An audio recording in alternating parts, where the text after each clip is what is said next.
Ahan mamakta dengan segi face to face thorom segi demak midyang tabiri basing amadi tabiri basingbu James Haruzamna taram nokjari ngasigi thorom face to face ki thorom yamna khanaba thorom mamakangni thorom segi demak ekoina hana sumiyam da khangan jabal lejakre ngasigi face to face asigi demak ta Dr. DHANESWOR PHIJAM consultant laparoscopic aduga gynecologist and infertility specialist. He's a hospital de lebiba. Dr. WAHONG mamakta da taram nokjari.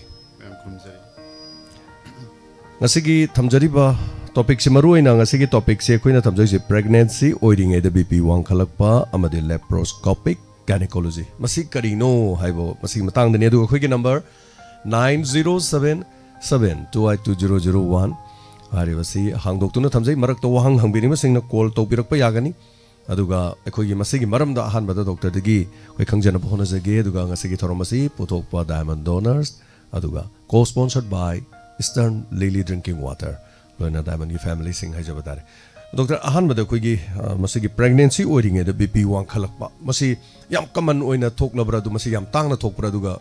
kari dagi symptoms sing oirakpa yaba masi wafam sing thambiyo pregnancy madamda BP oibse koi manipur gi onati yamna di common di oide adu leidi lei haigani adu leiragasu yamna toidragasu yamna sathi ba problem mudi oiba masi matam chana yenghaudragadi koigi mama gi punsida dei mathang masagi angang gi punsida yamna pharak ta bai tare aduna yamna common oidragasu leiba kanda di fazana yengba madaka oi okay Asigi toromsida call tawbiba yagani call koi call adum hangdukchari aduga maruina masi yamna kudong chadaba amasu oire haiba wafam su tamde du pregnancy matamda BP wangba haibasi madu matangda thambire aduga masi kayam sathiba leina oigadorino adu masi kayam yamna important oibo oigadorino masi matangda kidang thambide koi pregnancy da BP wanguje koina khasatri ahamna khangbai se ani thong laigani hana dum BP wangjaraba npm na ko na pregnant oirakpama adagi pregnancy ki matamda hana BP lermdaba normal oba nupm na pregnancy oringaida BP wanglakpa adana ani se dum amane dubu khenabadi kogi koina yam toina thengnabjina pregnancy gi manungda BP wangakpsina ayam thengnai hana BP wanga oba pregnancy di kitang sahi jina jo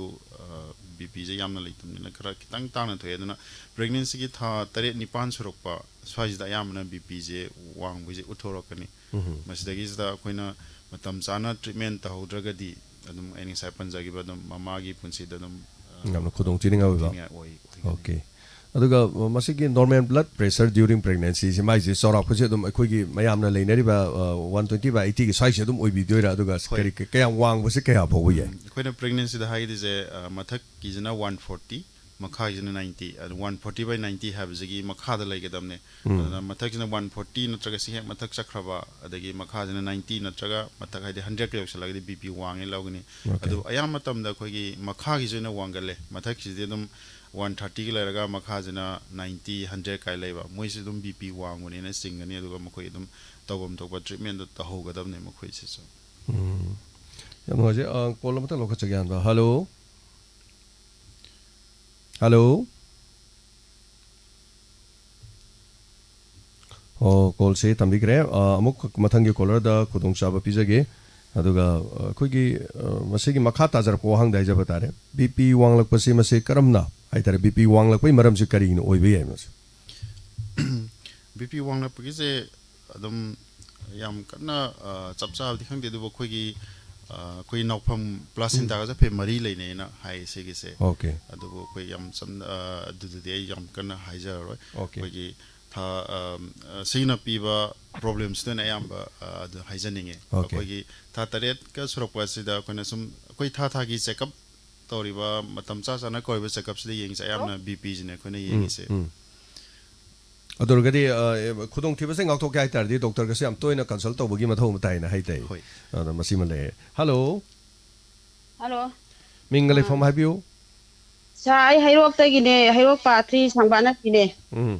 ngasigi topic si khangbira bro khoi sangjare gynecologist ngasi lengchen biri ba ko aduga khoi gi miro lingai da bp wang khat pa aduga laparoscopic masigi khoi gi kare tar kodong cha da basi matang dani habiu kari wahang hang biri doctor lengchen biri ahamada sar masung doctor bu ikai khumna jari hoi hoi taram lok chiri taram ai doctor na ai gi jun kana operation tau bi gi bane hoi hoi au dai gi jum bp jana mama tam na dum low oi la laiba low men da dum low men loy bi jawi loy bi jawi da gi maramak tu dum kwang na ba da gi koi gi pan phok pu ka nai koi gi chik chik law bum tau bai sha se chahi kya muktano operation to bigi bese kyam koi re ai 2000 kano da to na 18 da 18 gi me gi tang kun sa okay adudagi hojik phau bose adum bp gi problem se khara wang wa nem ba dum to bi bro handa khatam to reiro kamai to bono doctor ai dum mangjau na kano dum to lo de dum ta lei se hen ma di jaw te du ga lo men da woi bi su jaw we de gi anam ma ta da dum lo woi ba mai dum to ba yaw ba adu hojik doctor dai khangbi ningi si wahang si kari no kari wahang woi de no ya du koi gi mapan ising ji mapan thok ma tam ni koi gi chik chik law ba loi ga dum mai na to bu ji ha da yaw ba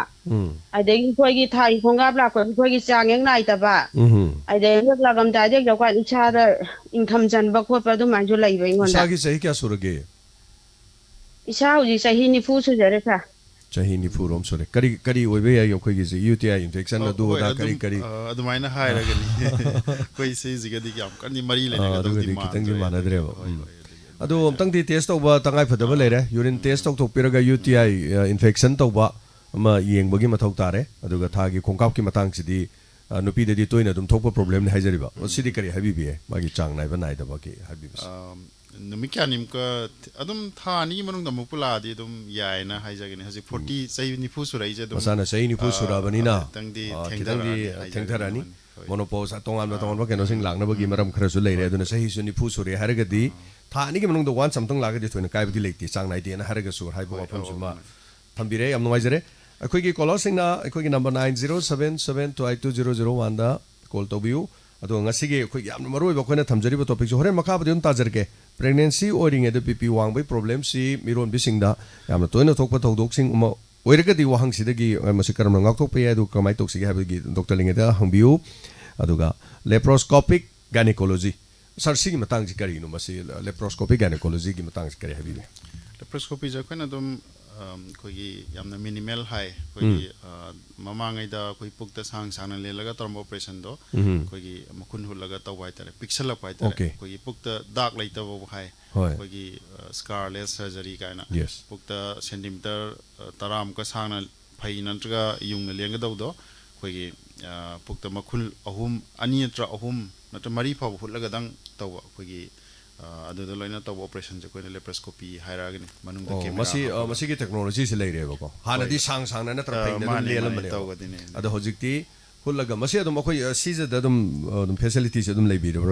leire siza da tarok pa je kuire yam kuire okay 1996 da idem hawgrobne yam kuire bajani hoi adu hojikti fajana full flash koi wall stand da dum leire okay sorry hello Mingali phong have you? Have you? 다른 관계는 있어서. 어제 안강진이나 뭐 그나 미룬 넘었던 데서 양이 BPC 하요나. 그렇죠. ai tan pi amma de sama aya mama tan ma ki BP lu oigen mai ta mayam na BP wang ma gi na lu oi ba ma na lu re kai problem lai de ki no ha jam sang ni ta kanjen ni ta okay ado ge se ko gi oja singso ba sigi wahang jin lo ra to pa lai bi bra okay am no ajere oja doctor kari hai bi dum koi gi no pi sing ni BP dum khara dum nem gal le moi khoi gi de koi no pa ga yeng na ba do okay koi normally moi gi de dum BP low oil gani am haigan ba kangu masaga de dub law ga BP low oil gan mathaksina 100 makhajana 60 adai kaim kandana mathaksina 90 makhajana 50 60 lai bisale koi nupa gi na yam dum 110 120 lai gani mathaksina makhajana 80 dum lai gale nupi singi de thodokpa dum problem yam na ko ngagom ko ko lai traga di dum masagi normal le ne law wasu ya haijani okay normal ne law wasu ꯑꯣꯖꯥ ꯑꯗꯨꯒ ꯑꯩꯈꯣꯏ ꯉꯁꯥꯏ BP ꯋꯥꯡꯈꯠꯄꯒꯤ ꯃꯁꯤꯒꯤ ꯃꯇꯥꯡꯁꯤꯗ ꯃꯥꯁꯤ ꯂꯥꯏꯌꯦꯡꯕ ꯃꯁꯤ ꯏꯟꯚꯦꯁꯇꯤꯒꯦꯁꯟꯗ ꯍꯥꯟꯅ ꯍꯥꯏꯖꯔꯒꯦ ꯆꯨꯝꯅ ꯕꯤꯄꯤ ꯇꯦꯁ ꯇꯧꯕꯗꯨꯗꯤ ꯈꯪꯗꯣꯏꯔꯥ ꯑꯇꯣꯞꯄ ꯀꯔꯤ ꯀꯔꯤ ꯏꯟꯚꯦꯁꯇꯤꯒꯦꯁꯟ ꯂꯩꯕꯖꯥꯠꯅꯣ ꯃꯥꯁꯤ ꯑꯩꯈꯣꯏꯒꯤ ꯄ꯭ꯔꯦꯒꯅꯦꯟꯁꯤ ꯃꯇꯝꯗ ꯕꯤꯄꯤ ꯋꯥꯡꯕꯁꯦ ꯌꯥꯝꯅ ꯊꯥ 8ꯀ ꯁꯨꯔꯛꯄ ꯁ꯭ꯋꯥꯏꯗ ꯇꯧꯒꯠꯂꯛꯄꯁꯦ ꯁꯤ ꯃꯇꯝꯗ ꯑꯩꯈꯣꯏꯅ ꯑꯗꯨꯝ ꯆꯦꯛꯑꯞ ꯇꯧꯕ ꯈꯨꯗꯤꯡꯒꯤ ꯕꯤꯄꯤꯁꯦ ꯑꯣꯟꯒꯅꯤ ꯑꯗꯨꯗ ꯑꯦꯅꯤ ꯇꯥꯏꯝ ꯕꯤꯄꯤꯁꯦ ꯈꯤꯇꯪ ꯋꯥꯡꯕ ꯆꯤꯡꯅꯔꯒꯗꯤ ꯑꯩꯈꯣꯏꯅ ꯃꯈꯣꯏꯁꯦ ꯕꯤꯄꯤꯁꯦ ꯌꯨꯝꯗ ꯈꯔ ꯇꯣꯏꯅ ꯑꯣꯜꯍꯜꯂꯦ ꯑꯗꯨ ꯁꯨꯝ ꯋꯥꯡꯉꯅꯤ ꯉꯁꯥꯏꯒꯤ ꯑꯩꯅ ꯃꯈꯥꯗ ꯃꯊꯛꯀꯤꯁꯤ ꯀꯌꯥ ꯃꯔꯨ ꯑꯣꯏꯗꯦ ꯃꯈꯥꯒꯤ 90 ꯍꯥꯏꯈꯤꯕꯁꯦ ꯃꯥꯒꯤ ꯕꯤꯄꯤꯁꯦ ꯑꯌꯥꯝꯕ ꯃꯇꯝꯗ ꯍꯥꯏꯗꯤ ꯅꯨꯃꯤꯠ ꯍꯞꯇꯥ ꯑꯃ ꯕꯤꯄꯤ ꯁꯨꯝ ꯑꯣꯜꯂꯛꯄꯗ ꯈꯨꯗꯝ ꯑꯣꯏꯅ 3-4ꯔꯛꯁꯦ 90 ꯃꯊꯛꯇꯪ ꯂꯥꯛꯑꯕ ꯍꯥꯏꯗꯤ 100ꯀ ꯂꯥꯛꯑꯒꯗꯤ ꯃꯥꯁꯦ ꯕꯤꯄꯤ ꯋꯥꯡꯉꯦꯅ ꯂꯧꯔꯒꯅꯤ ꯑꯗꯨ ꯑꯣꯏꯔꯒꯗꯤ ꯃꯥꯒꯤ ꯕꯤꯄꯤ ꯋꯥꯡꯕꯁꯤꯒꯤ ꯑꯩꯈꯣꯏꯅ ꯌꯨꯔꯤꯟ ꯇꯦꯁꯀꯨꯝꯕ ꯑꯗꯩ ꯀꯤꯗꯅꯤ ꯇꯦꯁꯀꯨꯝꯕ ꯈꯔ ꯇꯧꯔꯒ ꯃꯥꯒꯤ ꯕꯤꯄꯤ ꯋꯥꯡꯉꯤꯁꯦ ꯀꯌꯥꯝꯅ ꯋꯥꯡꯉꯤꯕꯅꯣ ꯍꯥꯏꯗꯤ ꯍꯧꯔꯛꯇ ꯉꯥꯏꯕ꯭ꯔꯥ ꯅꯠꯇ꯭ꯔꯒ ꯈꯔ ꯆꯪꯁꯤꯜꯂꯕ꯭ꯔꯥ ꯂꯨꯁꯜꯂꯕ꯭ꯔꯥ ꯍꯥꯏꯕ ꯌꯦꯡꯕ ꯗꯔꯀꯥꯔ ꯑꯣꯏꯒꯅꯤ ꯑꯗꯨꯒꯤ ꯃꯇꯨꯡ ꯏꯟꯅ ꯃꯈꯥ ꯇꯥꯕ ꯇ꯭ꯔꯤꯠꯃꯦꯟꯁꯦ ꯑꯩꯈꯣꯏꯅ ꯈꯟꯅꯒꯅꯤ ꯑꯣꯀꯦ ꯌꯥꯝ ꯅꯨꯡꯉꯥꯏꯖꯩ ꯉꯁꯤꯒꯤ ꯊꯧꯔꯝꯁꯤꯗ ꯂꯥꯏꯚꯇ ꯌꯥꯎꯕꯤꯔꯤꯕ ꯐꯦꯁꯕꯨꯛ ꯂꯥꯏꯚꯇ ꯑꯗꯨꯒ ꯌꯨꯇ꯭ꯌꯨꯕ ꯂꯥꯏꯚ ꯁ꯭ꯇ꯭ꯔꯤꯃꯤꯡꯗ ꯂꯩꯕꯤꯔꯤꯕꯁꯤꯡ ꯗꯣꯛꯇꯔ ꯂꯩꯉꯩꯗ ꯋꯥꯍꯪ ꯍꯪꯕꯤꯌꯨ ꯇꯟꯖꯥꯁꯤ ꯑꯗꯨꯒ ꯑꯣꯖꯥ ꯕꯤ ꯔꯃꯦꯁꯅꯥꯝ ꯁꯥꯎꯟ ꯈꯤꯇꯪ ꯌꯥꯔꯕ꯭ꯔꯥ ꯌꯦꯡꯕꯤꯌꯨ ꯁꯥꯎꯟꯁꯤ ꯀꯔꯤ ꯍꯥꯏꯕ ꯇꯥꯔꯦ ꯉꯁꯤꯒꯤꯗꯤ ꯊꯧꯔꯝꯁꯤ ꯍꯧꯔꯝꯗꯥꯏꯗ ꯏꯟꯇꯔꯅꯦꯠꯅ ꯄꯨꯡꯈꯥꯏ ꯑꯃ ꯍꯦꯟꯅ ꯍꯥꯠꯈ꯭ꯔꯦ ꯗꯦꯟ ꯁꯥꯎꯟꯒꯤ ꯁꯤꯁꯇꯦꯝ everything ꯍꯧꯖꯤꯛ ꯑꯣꯀꯦ ꯑꯣꯏꯔꯦ ꯑꯗꯨꯕꯨ ꯇꯥꯕꯗ ꯈꯤꯇꯪ ꯇꯞꯄ ꯂꯩꯔꯒꯁꯨ ꯑꯗꯨꯝ ꯇꯥꯛꯄꯤꯔꯛꯄ ꯌꯥꯒꯅꯤ ꯑꯗꯨꯒ ꯉꯁꯤꯒꯤ ꯑꯩꯈꯣꯏꯒꯤ ꯊꯝꯖꯔꯤꯕ ꯅꯝꯕꯔ 9077-2820001 ꯍꯥꯏꯔꯤꯕ ꯅꯝꯕꯔꯁꯤꯗ ꯀꯣꯜ ꯇꯧꯕꯤꯔꯒ ꯊꯧꯔꯝ ꯑꯁꯤꯗ ꯁꯔꯨꯛ ꯌꯥꯕꯤꯌꯨ ꯍꯥꯏꯕ ꯋꯥꯐꯝꯁꯤ ꯊꯝꯖꯔꯤ ꯑꯗꯨꯒ ꯃꯁꯤꯒꯤ ꯍꯣꯏ ꯏꯟꯚꯦꯁꯇꯤꯒꯦꯁꯟ ꯍꯥꯏꯕꯤꯈ꯭ꯔꯦ ꯑꯗꯣ ꯃꯁꯤ ꯀꯔꯝꯅ ꯑꯩꯈꯣꯏꯒꯤ ꯂꯥꯏꯅꯥꯁꯤ ꯂꯥꯏꯌꯦꯡꯕ ꯑꯗꯨꯒ ꯄ꯭ꯔꯤꯚꯦꯟꯁꯟ ꯍꯥꯏꯇꯥꯔꯦ ꯇ꯭ꯔꯤꯠꯃꯦꯟ ꯑꯦꯟड ꯄ꯭ꯔꯤꯚꯦꯟꯁꯟꯁꯤ ꯁꯨꯒꯥꯏꯅ ꯈꯤꯇꯪ ꯍꯥꯏꯕꯤꯌꯨ ꯑꯩꯈꯣꯏ ꯄ꯭ꯔꯦꯒꯅꯦꯟꯁꯤꯗ ꯕꯤꯄꯤ ꯋꯥꯡꯕꯒꯤ ꯄ꯭ꯔꯣꯕ꯭ꯂꯦꯝꯁꯦ ꯑꯩꯈꯣꯏꯒꯤ ꯇ꯭ꯔꯤꯠꯃꯦꯟꯁꯦ ꯆꯞ ꯆꯥꯕ ꯇ꯭ꯔꯤꯠꯃꯦꯟ ꯍꯥꯏꯗꯤ ꯑꯉꯥꯡꯁꯦ ꯗꯦꯂꯤꯚꯔꯤ ꯇꯧꯕꯅꯤ ꯃꯥꯁꯦ ꯑꯉꯥꯡꯁꯦ ꯄꯣꯛꯇ꯭ꯔꯤꯉꯩꯗꯤ ꯑꯗꯨꯝ ꯕꯤꯄꯤꯁꯦ ꯋꯥꯡꯉ ꯂꯩꯒꯅꯤ ꯑꯩꯈꯣꯏꯅ ꯐꯅꯕ ꯍꯤꯗꯥꯛ ꯄꯤꯔꯁꯨ ꯑꯃ ꯄꯤꯔꯁꯨ ꯑꯗꯨꯅ ꯑꯩꯈꯣꯏꯒꯤ ꯇ꯭ꯔꯤꯠꯃꯦꯟꯒꯤ ꯇꯥꯔꯒꯦꯠꯁꯦ ꯑꯍꯥꯟꯕꯗ ꯑꯉꯥꯡ ꯄꯣꯛꯄꯁꯤꯅꯦꯕ ꯑꯉꯥꯡ ꯄꯣꯛꯄꯁꯦ ꯑꯃꯨꯛ ꯊꯥ ꯁꯨꯗ꯭ꯔꯒꯗꯤ ꯑꯃꯨꯛ ꯄ꯭ꯔꯣꯕ꯭ꯂꯦꯝ ꯂꯩꯕꯅꯤꯅ ꯑꯉꯥꯡ ꯃꯥꯒꯤ ꯊꯥ ꯀꯌꯥ ꯁꯨꯔꯦ ꯈꯣꯠꯂꯦ ꯍꯥꯏꯕꯁꯤ ꯌꯦꯡꯕ ꯗꯔꯀꯥꯔ ꯑꯣꯏꯒꯅꯤ ꯊꯥ ꯁꯨꯔꯕ ꯃꯇꯝꯗ ꯍꯥꯏꯗꯤ ꯊꯥ 9 ꯂꯥꯜꯂꯀꯥꯟꯗ ꯕꯤꯄꯤ ꯋꯥꯡꯕ ꯑꯣꯏꯔꯒꯗꯤ ꯑꯩꯈꯣꯏꯅ ꯑꯗꯨꯝ ꯑꯉꯥꯡꯁꯦ ꯄꯣꯛꯄ ꯑꯣꯏꯅ ꯄ꯭ꯂꯥꯟ ꯇꯧꯔꯒꯅꯤ ꯑꯩꯈꯣꯏ ꯍꯤꯗꯥꯛ ꯂꯥꯡꯊꯛꯇ ꯌꯥꯝ ꯀꯟꯅ ꯌꯦꯡꯉꯔꯣꯏ ꯀꯔꯤꯒꯨꯝꯕ ꯑꯩꯈꯣꯏ ꯊꯥ ꯁꯨꯗ꯭ꯔꯤꯕ ꯉꯁꯥꯏꯒꯤ ꯊꯥ 8ꯀꯗ ꯊꯥ 8 ꯅꯠꯇ꯭ꯔꯒ 9ꯗ ꯕꯤꯄꯤ ꯋꯥꯡꯕ ꯑꯣꯏꯔꯒꯗꯤ ꯑꯩꯈꯣꯏꯅ ꯑꯉꯥꯡꯁꯤꯁꯨ ꯀꯟꯗꯕ ꯌꯥꯗꯕꯅꯤꯅ ꯍꯤꯗꯥꯛ ꯂꯥꯡꯊꯛꯈꯔ ꯇꯧꯔꯒ ꯉꯁꯥꯏꯒꯤ ꯊꯥ 9ꯁꯦ ꯌꯧꯕ ꯉꯝꯕ꯭ꯔꯥꯅ ꯌꯦꯡꯒꯅꯤ ꯑꯩꯈꯣꯏꯅ ꯃꯔꯛꯁꯤꯗ ꯇꯦꯁ ꯅꯨꯡꯁꯨ ꯇꯧꯔꯒ ꯕꯤꯄꯤꯁꯦ ꯋꯥꯡꯉꯤꯕ ꯀꯟꯗꯤꯁꯟꯁꯦ ꯑꯩꯈꯣꯏꯒꯤ ꯃꯥꯏꯜ ꯃꯣꯗꯔꯦꯠ ꯁꯤꯚꯤꯌꯔ ꯀꯥꯏꯅ ꯈꯔ ꯈꯥꯏꯗꯣꯔꯛꯀꯅꯤ ꯑꯗꯨ ꯁꯤꯗꯩꯁꯦ ꯀꯔꯝꯕꯗ ꯂꯩꯕꯅꯣꯅ ꯌꯦꯡꯒꯅꯤ ꯃꯥꯏꯜ ꯅꯠꯇ꯭ꯔꯒ ꯃꯣꯗꯔꯦꯠꯇ ꯂꯩꯔꯒꯗꯤ ꯑꯩꯈꯣꯏꯅ ꯑꯗꯨꯝ ꯄ꯭ꯔꯦꯒꯅꯦꯟꯁꯤ ꯊꯥ 9 मखाई दाबक चटना होनागनी कईगुम मरक्सदा अदुम माई बीपी जे था तरे ओइजागे बीपी जे वांखलाबा अदुरगदि अखोइना अंगांगी याम कन्ना येंगदना ममाजी पुंसी कन्नबगी ओइना अखोइना अंगांजे पोकनब ओइना हायरकनी ओके ममागी पुंसी कन्ननबगी पोकननबगी हायतारे मथंग कॉलर मा लौखचगे कॉल तोबियु थोरमसिदा डॉक्टर लेरिंगेदा ngasi wangsi hangbiyu aduga khudong chabasi pijari me apanamakta aduga ngasi gi thamjariba thorom haijabadare hello hello hello oh Dr. Lengsen bidar lairi kari wahang hangbiring well tanan sa tapiu sa aise hana ising marida problem lagi bo ko ada hauji ai sa wai kai wai dum to ba ising satpada mapan thokpada the Sarshibu very problem. Ado isada nung leibagumagi test ka dito biba khot pa yaw grabro. Hana ising kaw the test over the nung legi basa. Nung do di ta grabro dum hujik kamay tawre leiri leite karim khangdabro. Examine to bibro. Hana hidak jaba day maphono ina dum khala chatkeba. Ado hauji test taw jadresa. Zoom koi me am ising japam ho adugi mong dia pet male hoy adum ngasai UTI gi problem du gi haiba tare nung lei di khasu toile togon nung lei ragadi anyway gynecology ga gai tare ngasi gynec ki wafam lom da khara adum lade adum khare nungai ni adu doctor se doctor ma lengjal le haragadi ana ba khodi mukse dum doctor da loina ma kaloi confine to gi keno ji wakhalon ji me am da lei hai tai aduga thaga chai kangbining dana hangbirak pani adu amtang UTI test tok piyo akoi gi मधु अमतंग येंबगी मथौ ताई हजरिबा नुंगना खेलगसु तौबा यावी अदुगा UTI गिदि तोंगा तोंगा मारम खरा लै अदु UTI Sissu ꯌꯦꯡꯍꯧꯗ ꯇꯥꯔꯒꯗꯤ UTI ꯍꯥꯏꯒꯠꯈꯤꯕ ꯃꯍꯤꯛꯇꯨꯅ ꯀꯤꯗꯅꯤꯗ ꯆꯪꯈ꯭ꯔꯒꯗꯤ ꯀꯤꯗꯅꯤꯗ damage ꯇꯧꯔꯛꯄ ꯌꯥꯏ ꯈꯨꯗꯣꯡꯆꯥꯗꯕ ꯑꯗꯨꯅ ꯌꯥꯔꯤꯈꯩꯗꯤ ꯃꯄꯥꯟ ꯏꯄꯥꯟ ꯊꯣꯛꯄꯒꯤ ꯃꯁꯤꯁꯨ ꯍꯥꯏꯇꯥꯔꯦ ꯃꯗꯨ ꯀꯟꯁꯜ ꯌꯨꯔꯣꯂꯣꯖꯤ ꯑꯇꯩ ꯑꯇꯩ ꯂꯩꯕꯁꯤꯡꯗ ꯍꯥꯏꯕ ꯇꯥꯔꯦ ꯃꯗꯨ ꯈꯔ ꯌꯦꯡꯕꯒꯤ ꯈꯨꯗꯣꯡꯆꯥꯕꯁꯤ ꯂꯧꯕꯤꯌꯨ ꯀꯣꯜ ꯇꯧꯕꯤꯌꯨ ꯑꯗꯨꯒ ꯗꯣꯛꯇꯔ BP ꯋꯥꯡꯕ ꯍꯥꯏꯕꯁꯤ ꯃꯁꯤꯒꯤ ꯃꯔꯝꯁꯤꯗ ꯑꯩꯈꯣꯏꯒꯤ ꯄ꯭ꯔꯦꯒꯅꯦꯟꯁꯤ ꯑꯣꯏꯔꯤꯉꯩꯗ ꯁꯤꯒꯤ ꯋꯥꯐꯝ ꯈꯔ ꯑꯗꯨꯝ ꯊꯝꯕꯤꯈ꯭ꯔꯦ ꯑꯗꯨ BP ꯋꯥꯡꯉꯛꯄꯒꯤ ꯃꯔꯝ ꯊꯝꯕꯤꯈ꯭ꯔꯦ ꯄ꯭ꯔꯦꯒꯅꯦꯟꯁꯤꯗ ꯀꯔꯤ ꯃꯁꯤ ꯁꯨꯝ ꯋꯥꯡꯉꯒ ꯂꯩꯇꯥꯔꯗꯤ ꯃꯥꯏ ꯄ꯭ꯔꯦꯒꯅꯦꯟꯁꯤꯗ ꯀꯔꯤ ꯑꯑꯣꯟꯕ ꯑꯍꯣꯡꯕ ꯂꯥꯛꯄ ꯌꯥꯏ ꯍꯣꯏ ꯃꯁꯤꯗ ꯑꯩꯈꯣꯏꯒꯤ ꯃꯔꯨꯑꯣꯏꯅ ꯂꯥꯛꯀꯗꯣꯏꯁꯦ ꯏꯐꯦꯛꯁꯦ BP ꯋꯥꯡꯕꯒꯤ ꯏꯐꯦꯛꯁꯦ ꯑꯅꯤ ꯊꯣꯛꯅ ꯂꯥꯛꯀꯅꯤ ꯃꯃꯥꯗ ꯑꯃꯁꯨꯡ ꯑꯉꯥꯡꯗ ꯍꯥꯏꯅ ꯑꯍꯥꯟꯕꯗ ꯃꯃꯥꯗ ꯂꯥꯛꯄ ꯏꯐꯦꯛꯁꯤꯡ ꯈꯟꯅꯔꯒꯗꯤ BP ꯑꯩꯈꯣꯏꯅ ꯁꯨꯝ ꯌꯦꯡꯍꯧꯗ꯭ꯔꯒꯗꯤ ꯁꯨꯝ ꯍꯦꯟꯖꯜꯂꯛꯑꯒꯗꯤ ꯃꯥꯒꯤ ꯃꯃꯥꯒꯤ ꯂꯤꯚꯔꯗ ꯀꯤꯗꯅꯤꯗ ꯏꯚꯟ ꯕ꯭ꯔꯦꯟꯗꯐꯥꯎ ꯁꯣꯛꯂꯛꯄ ꯌꯥꯏ ꯑꯗꯨꯁꯤꯗꯩꯗ BP ꯁꯨꯝ ꯍꯦꯟꯖꯜꯂꯛꯑꯒꯗꯤ ꯂꯤꯚꯔ ꯐꯦꯂꯔ ꯆꯠꯂꯛꯑꯅꯤ ꯑꯗꯒꯤ ꯀꯤꯗꯅꯤ ꯐꯦꯂꯔ ꯆꯠꯄ ꯌꯥꯏ ꯑꯗꯒꯤ ꯑꯃꯨꯛ ꯑꯩꯈꯣꯏꯒꯤ ꯕ꯭ꯔꯦꯟꯗ ꯌꯧꯈ꯭ꯔꯒꯅ ꯑꯩꯈꯣꯏꯒꯤ ꯁꯤꯡꯂꯤ ꯀꯥꯏꯔꯒ ꯑꯩꯈꯣꯏꯒꯤ ꯃꯌꯥꯝꯅ ꯁ꯭ꯇ꯭ꯔꯣꯛꯀ ꯇꯧꯅꯕꯁꯦ ꯑꯗꯨꯝ ꯄ꯭ꯔꯦꯒꯅꯦꯟꯁꯤ ꯃꯇꯝꯗꯁꯨ ꯇꯧꯕ ꯌꯥꯏ ꯑꯩꯈꯣꯏꯒꯤ ꯕ꯭ꯔꯦꯟꯗ ꯏ ꯊꯣꯛꯆꯜꯂꯒ ꯑꯩꯈꯣꯏꯒꯤ ꯑꯍꯜ ꯑꯣꯏꯔꯀꯥꯟꯗ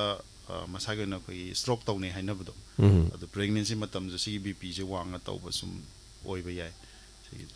ꯑꯣꯀꯦ ꯑꯗꯨꯒ ꯁꯤꯒꯤ ꯁꯤꯒꯨꯝꯕꯁꯦ ꯌꯧꯗ꯭ꯔꯤꯉꯩꯗ ꯑꯩꯈꯣꯏꯅ ꯑꯉꯥꯡꯁꯦ ꯄꯣꯛꯍꯧꯒꯗꯕꯅꯤ ꯍꯥꯏꯔꯤꯕ ꯀꯩꯅꯣꯁꯤ ꯌꯧꯗ꯭ꯔꯤꯉꯩꯗ ꯍꯥꯏꯇꯥꯔꯦ ꯂꯤꯚꯔ ꯁꯣꯛꯂꯛꯄ ꯀꯤꯗꯅꯤ ꯁꯣꯛꯂꯛꯄ ꯑꯗꯒꯤ ꯕ꯭ꯔꯦꯟꯗ ꯏꯒ ꯊꯣꯛꯂꯛꯄꯁꯦ ꯃꯣꯏꯁꯦ ꯊꯣꯛꯇ꯭ꯔꯤꯉꯩꯗ ꯑꯩꯈꯣꯏꯅ ꯑꯉꯥꯡꯁꯦ ꯄꯣꯛꯍꯧꯒꯗꯕꯅꯤ ꯅꯠꯇ꯭ꯔꯒꯗꯤ ꯈꯤꯇꯪ ꯐꯔꯛ ꯇꯥꯒꯅꯤ ꯑꯣꯖꯥ ꯌꯥꯝ ꯅꯨꯡꯉꯥꯏꯖꯔꯦ ꯗꯣꯛꯇꯔ ꯉꯁꯤꯒꯤ ꯂꯦꯡꯁꯟꯕꯤꯔꯤꯉꯩꯗ ꯍꯥꯏꯇꯥꯔꯦ ꯑꯩꯈꯣꯏꯒꯤ ꯏꯟꯐꯔꯇꯤꯂꯤꯇꯤꯒꯤ ꯑꯩꯈꯣꯏꯒꯤ ꯁ꯭ꯄꯦꯁꯤꯌꯦꯂꯤꯁ ꯑꯃꯁꯨ ꯑꯣꯏꯕꯤꯔꯤ ꯍꯥꯏꯇꯥꯔꯦꯀꯣ ꯁꯥꯔ ꯑꯗ ꯃꯁꯤꯒꯤ ꯃꯇꯥꯡꯗ ꯍꯥꯏꯕ ꯇꯥꯔꯦ ꯑꯩꯈꯣꯏꯗ ꯀꯌꯥꯃꯨꯛ ꯆꯥꯎꯅ ꯑꯩꯈꯣꯏꯒꯤ ꯂꯝꯗꯝꯁꯤꯗ ꯃꯁꯤ ꯃꯥꯌꯣꯛꯅꯕꯒꯤ ꯆꯥꯡꯁꯤ ꯀꯌꯥꯃꯨꯛ ꯍꯦꯟꯒꯠꯄ ꯂꯩ ꯃꯁꯤ ꯑꯩꯈꯣꯏꯒꯤ ꯈꯨꯗꯣꯡꯆꯥꯗꯕꯁꯤꯡ ꯍꯥꯏꯇꯥꯔꯦ ꯁꯤ ꯃꯌꯥꯝꯗꯣ ꯍꯥꯏꯐꯦꯠ ꯇꯝꯕꯤꯔꯝꯃꯣ ꯁꯤꯗꯤ ꯑꯩꯈꯣꯏꯒꯤ ꯂꯝꯗꯝꯁꯤꯒꯤ ꯋꯥꯔꯤ ꯑꯣꯏꯅ ꯍꯥꯏꯔꯣꯏ ꯋꯥꯔꯜꯒꯤ ꯑꯣꯏꯅ ꯍꯥꯏꯔꯛꯑꯅꯤ ꯍꯣꯏ ꯑꯩꯈꯣꯏꯒꯤ ꯃꯇꯝ ꯑꯃꯗ ꯃꯃꯥꯡꯉꯩꯗ ꯇꯧꯔꯝꯕꯗ ꯌꯥꯝ ꯑꯍꯣꯡꯕ ꯂꯥꯛꯑꯦ ꯍꯧꯖꯤꯛꯇꯤ ꯑꯩꯈꯣꯏꯒꯤ ꯏꯖꯨꯀꯦꯁꯟꯁꯨ ꯋꯥꯡꯉꯛꯄ ꯀꯦꯔꯤꯌꯔꯁꯨ ꯌꯥꯝꯅ ꯁꯦꯝꯅꯔꯛꯄꯅꯤꯅ ꯑꯩꯈꯣꯏ ꯌꯨꯝ ꯄꯥꯟꯕꯒꯤ ꯂꯝꯕꯤꯁꯦ ꯊꯦꯡꯅ ꯑꯌꯥꯝꯕ ꯑꯣꯏꯔꯦ ꯍꯧꯖꯤꯛꯇꯤ ꯑꯌꯥꯝꯕ ꯑꯍꯥꯟꯕ ꯑꯉꯥꯡ ꯎꯅꯕꯁꯦ ꯑꯕꯞ 30ꯗ ꯉꯥꯛꯇꯅꯦ 35ꯗ ꯐꯥꯔꯁ ꯕꯦꯕꯤ ꯎꯅꯕ ꯏꯚꯟ 40ꯗꯐꯥꯎ ꯎꯅꯕ ꯍꯥꯏꯕꯗꯤ ꯆꯍꯤ 40ꯒ ꯁꯨꯔꯝꯗꯥꯏꯗ ꯂꯨꯍꯣꯡꯗ ꯉꯥꯏꯔꯤ ꯍꯥꯏꯕꯁꯦ ꯑꯗꯨꯝ ꯌꯥꯝꯈꯠꯂꯛꯑꯦ ꯑꯗꯒꯤ ꯑꯌꯥꯝꯕꯅ 30+ ꯂꯨꯍꯣꯡꯅꯔꯦ 34 35 ꯑꯗꯨꯅ ꯃꯣꯏꯅ ꯑꯉꯥꯡ ꯄ꯭ꯂꯥꯟ ꯇꯧꯕ ꯃꯇꯝꯗꯗꯤ ꯑꯗꯨꯝ ꯈꯔ ꯊꯦꯡꯉꯒꯅꯤ ꯑꯩꯈꯣꯏꯅ ꯃꯃꯥꯡꯉꯩꯗꯗꯤ ꯑꯔꯥꯎꯟ 20 years ꯆꯍꯤ 10 ꯁꯨꯔꯛꯄꯗ ꯑꯣꯏꯒꯅꯦꯅ ꯂꯧꯒꯅꯤ ꯃꯌꯥꯝ ꯌꯨꯝ ꯄꯥꯟꯅꯔꯝꯃꯤꯁే ꯑꯗꯨꯅ ꯅꯨꯄꯤꯒꯤ ꯄꯨꯟꯁꯤꯗ ꯑꯩꯈꯣꯏꯒꯤ ꯑꯉꯥꯡ ꯑꯣꯏꯕꯒꯤ ꯕꯦꯁ ꯇꯥꯏꯃꯤꯡ ꯍꯥꯏꯕꯁꯦ 27 years ꯁꯤꯅ ꯍꯥꯏ ꯑꯗꯨ ꯑꯩꯈꯣꯏꯅ ꯍꯧꯖꯤꯛꯀꯥꯟ ꯌꯨꯝ ꯄꯥꯟꯅꯩꯁꯤ 35 after 30ꯗꯅꯦꯕꯀꯣ ꯈꯔ ꯂꯨꯁꯜꯂꯛꯑꯕ ꯆꯍꯤ ꯍꯦꯟꯇꯣꯔꯞ ꯇꯧꯕ ꯃꯇꯝꯗ ꯑꯩꯈꯣꯏꯅ ꯑꯣꯞꯇꯤꯃꯝ ꯇꯥꯏꯃꯤꯡꯒ ꯍꯥꯏꯕꯁꯦ ꯑꯩꯈꯣꯏ ꯈ꯭ꯋꯥꯏꯗꯒꯤ ꯕꯦꯁ ꯇꯥꯏꯃꯤꯡꯁꯦ ꯂꯥꯟꯊꯣꯛꯈ꯭ꯔꯦꯕꯀꯣ ꯑꯗꯨꯅ ꯑꯗꯨꯝ ꯈꯤꯇꯪ ꯁꯤꯒꯤ ꯄ꯭ꯔꯣꯕ꯭ꯂꯦꯝꯁꯦ ꯂꯩꯈꯠꯂꯛꯏ ꯁꯤꯗꯤ ꯑꯩꯈꯣꯏ ꯂꯝꯗꯝꯁꯤꯒꯤ ꯅꯠꯇꯦ ꯃꯐꯝ ꯄꯨꯝꯅꯃꯛꯀꯤꯅꯤ ꯃꯁꯤꯗꯩꯁꯤꯗ ꯑꯣꯏꯔꯛꯏꯁꯦ ꯑꯩꯈꯣꯏꯒꯤ ꯅꯨꯄꯤꯒꯤ ꯃꯔꯨꯑꯣꯏꯅ ꯑꯦꯛ ꯀ꯭ꯋꯥꯂꯤꯇꯤꯁꯤꯅꯦꯕꯀꯣ ꯑꯩꯈꯣꯏꯒꯤ ꯊꯥ ꯈꯨꯗꯤꯡꯒꯤ ꯑꯦꯛ ꯑꯃꯃꯝ ꯊꯥꯗꯣꯔꯛꯏꯁꯦ ꯃꯁꯤꯡ ꯍꯟꯊꯔꯛꯄ ꯄ꯭ꯂꯁ ꯀ꯭ꯋꯥꯂꯤꯇꯤꯁꯨ ꯍꯟꯊꯔꯛꯄ ꯑꯗꯨꯅ ꯄ꯭ꯔꯦꯒꯅꯦꯟꯁꯤꯒꯨꯝꯕ ꯑꯣꯏꯕ ꯈꯣꯠꯄꯒꯤ ꯄ꯭ꯔꯣꯕ꯭ꯂꯦꯝꯁꯦ ꯈꯤꯇꯪ ꯊꯦꯡꯅꯔꯒꯅꯤ ꯉꯁꯥꯏꯒꯤ 27 ꯑꯣꯞꯇꯤꯃꯝ ꯇꯥꯏꯝ ꯍꯥꯏꯁꯤꯅ ꯑꯩꯈꯣꯏꯒꯤ ꯃꯥꯒꯤ ꯌꯥꯎꯔꯤꯕ ꯑꯦꯛ ꯀꯩꯁꯦ ꯌꯥꯝꯅ ꯀ꯭ꯋꯥꯂꯤꯇꯤ ꯐꯕ ꯍꯥꯏꯇꯥꯔꯦ ꯑꯗꯨꯅ ꯑꯉꯥꯡꯁꯦ ꯑꯣꯏꯕꯗ ꯂꯥꯏꯕ ꯑꯣꯀꯦ ꯌꯥꯝ ꯅꯨꯡꯉꯥꯏꯖꯩ ꯑꯗꯨꯒ ꯉꯁꯤꯒꯤ ꯊꯝꯖꯔꯤꯕ ꯅꯝꯕꯔꯁꯤꯗ ꯃꯌꯥꯝ ꯀꯣꯜ ꯇꯧꯕꯤꯌꯨ ꯕ꯭ꯔꯦꯛ ꯑꯃ ꯑꯇꯦꯟꯕ ꯌꯥꯝ ꯕ꯭ꯔꯦꯛ ꯑꯃꯈꯛꯇꯪ ꯂꯧꯖꯒꯦ ꯉꯁꯤꯒꯤ ꯀꯣ ꯁ꯭ꯄꯣꯟꯁꯔ ꯑꯣꯏꯔꯤꯕ ꯂꯤꯂꯤ ꯗ꯭ꯔꯤꯡꯀꯤꯡ ꯋꯥꯇꯔꯒꯤ ꯑꯇꯦꯟꯕ ꯕ꯭ꯔꯦꯛ ꯑꯃꯇꯪ ꯂꯧꯖꯔꯤ ꯃꯁꯤꯒꯤ ꯃꯇꯨꯡꯗ ꯑꯃꯨꯛ ꯌꯥꯝꯅ ꯌꯥꯡꯅ ꯑꯃꯨꯛ ꯍꯟꯖꯔꯛꯀꯦ ꯑꯗꯣꯝꯅ ꯏꯁꯇꯔꯟ ꯂꯤꯂꯤ ꯗ꯭ꯔꯤꯡꯀꯤꯡ ꯋꯥꯇꯔꯒꯤꯗꯃꯛ ꯄꯥꯎ ꯐꯥꯎꯕꯤꯌꯨ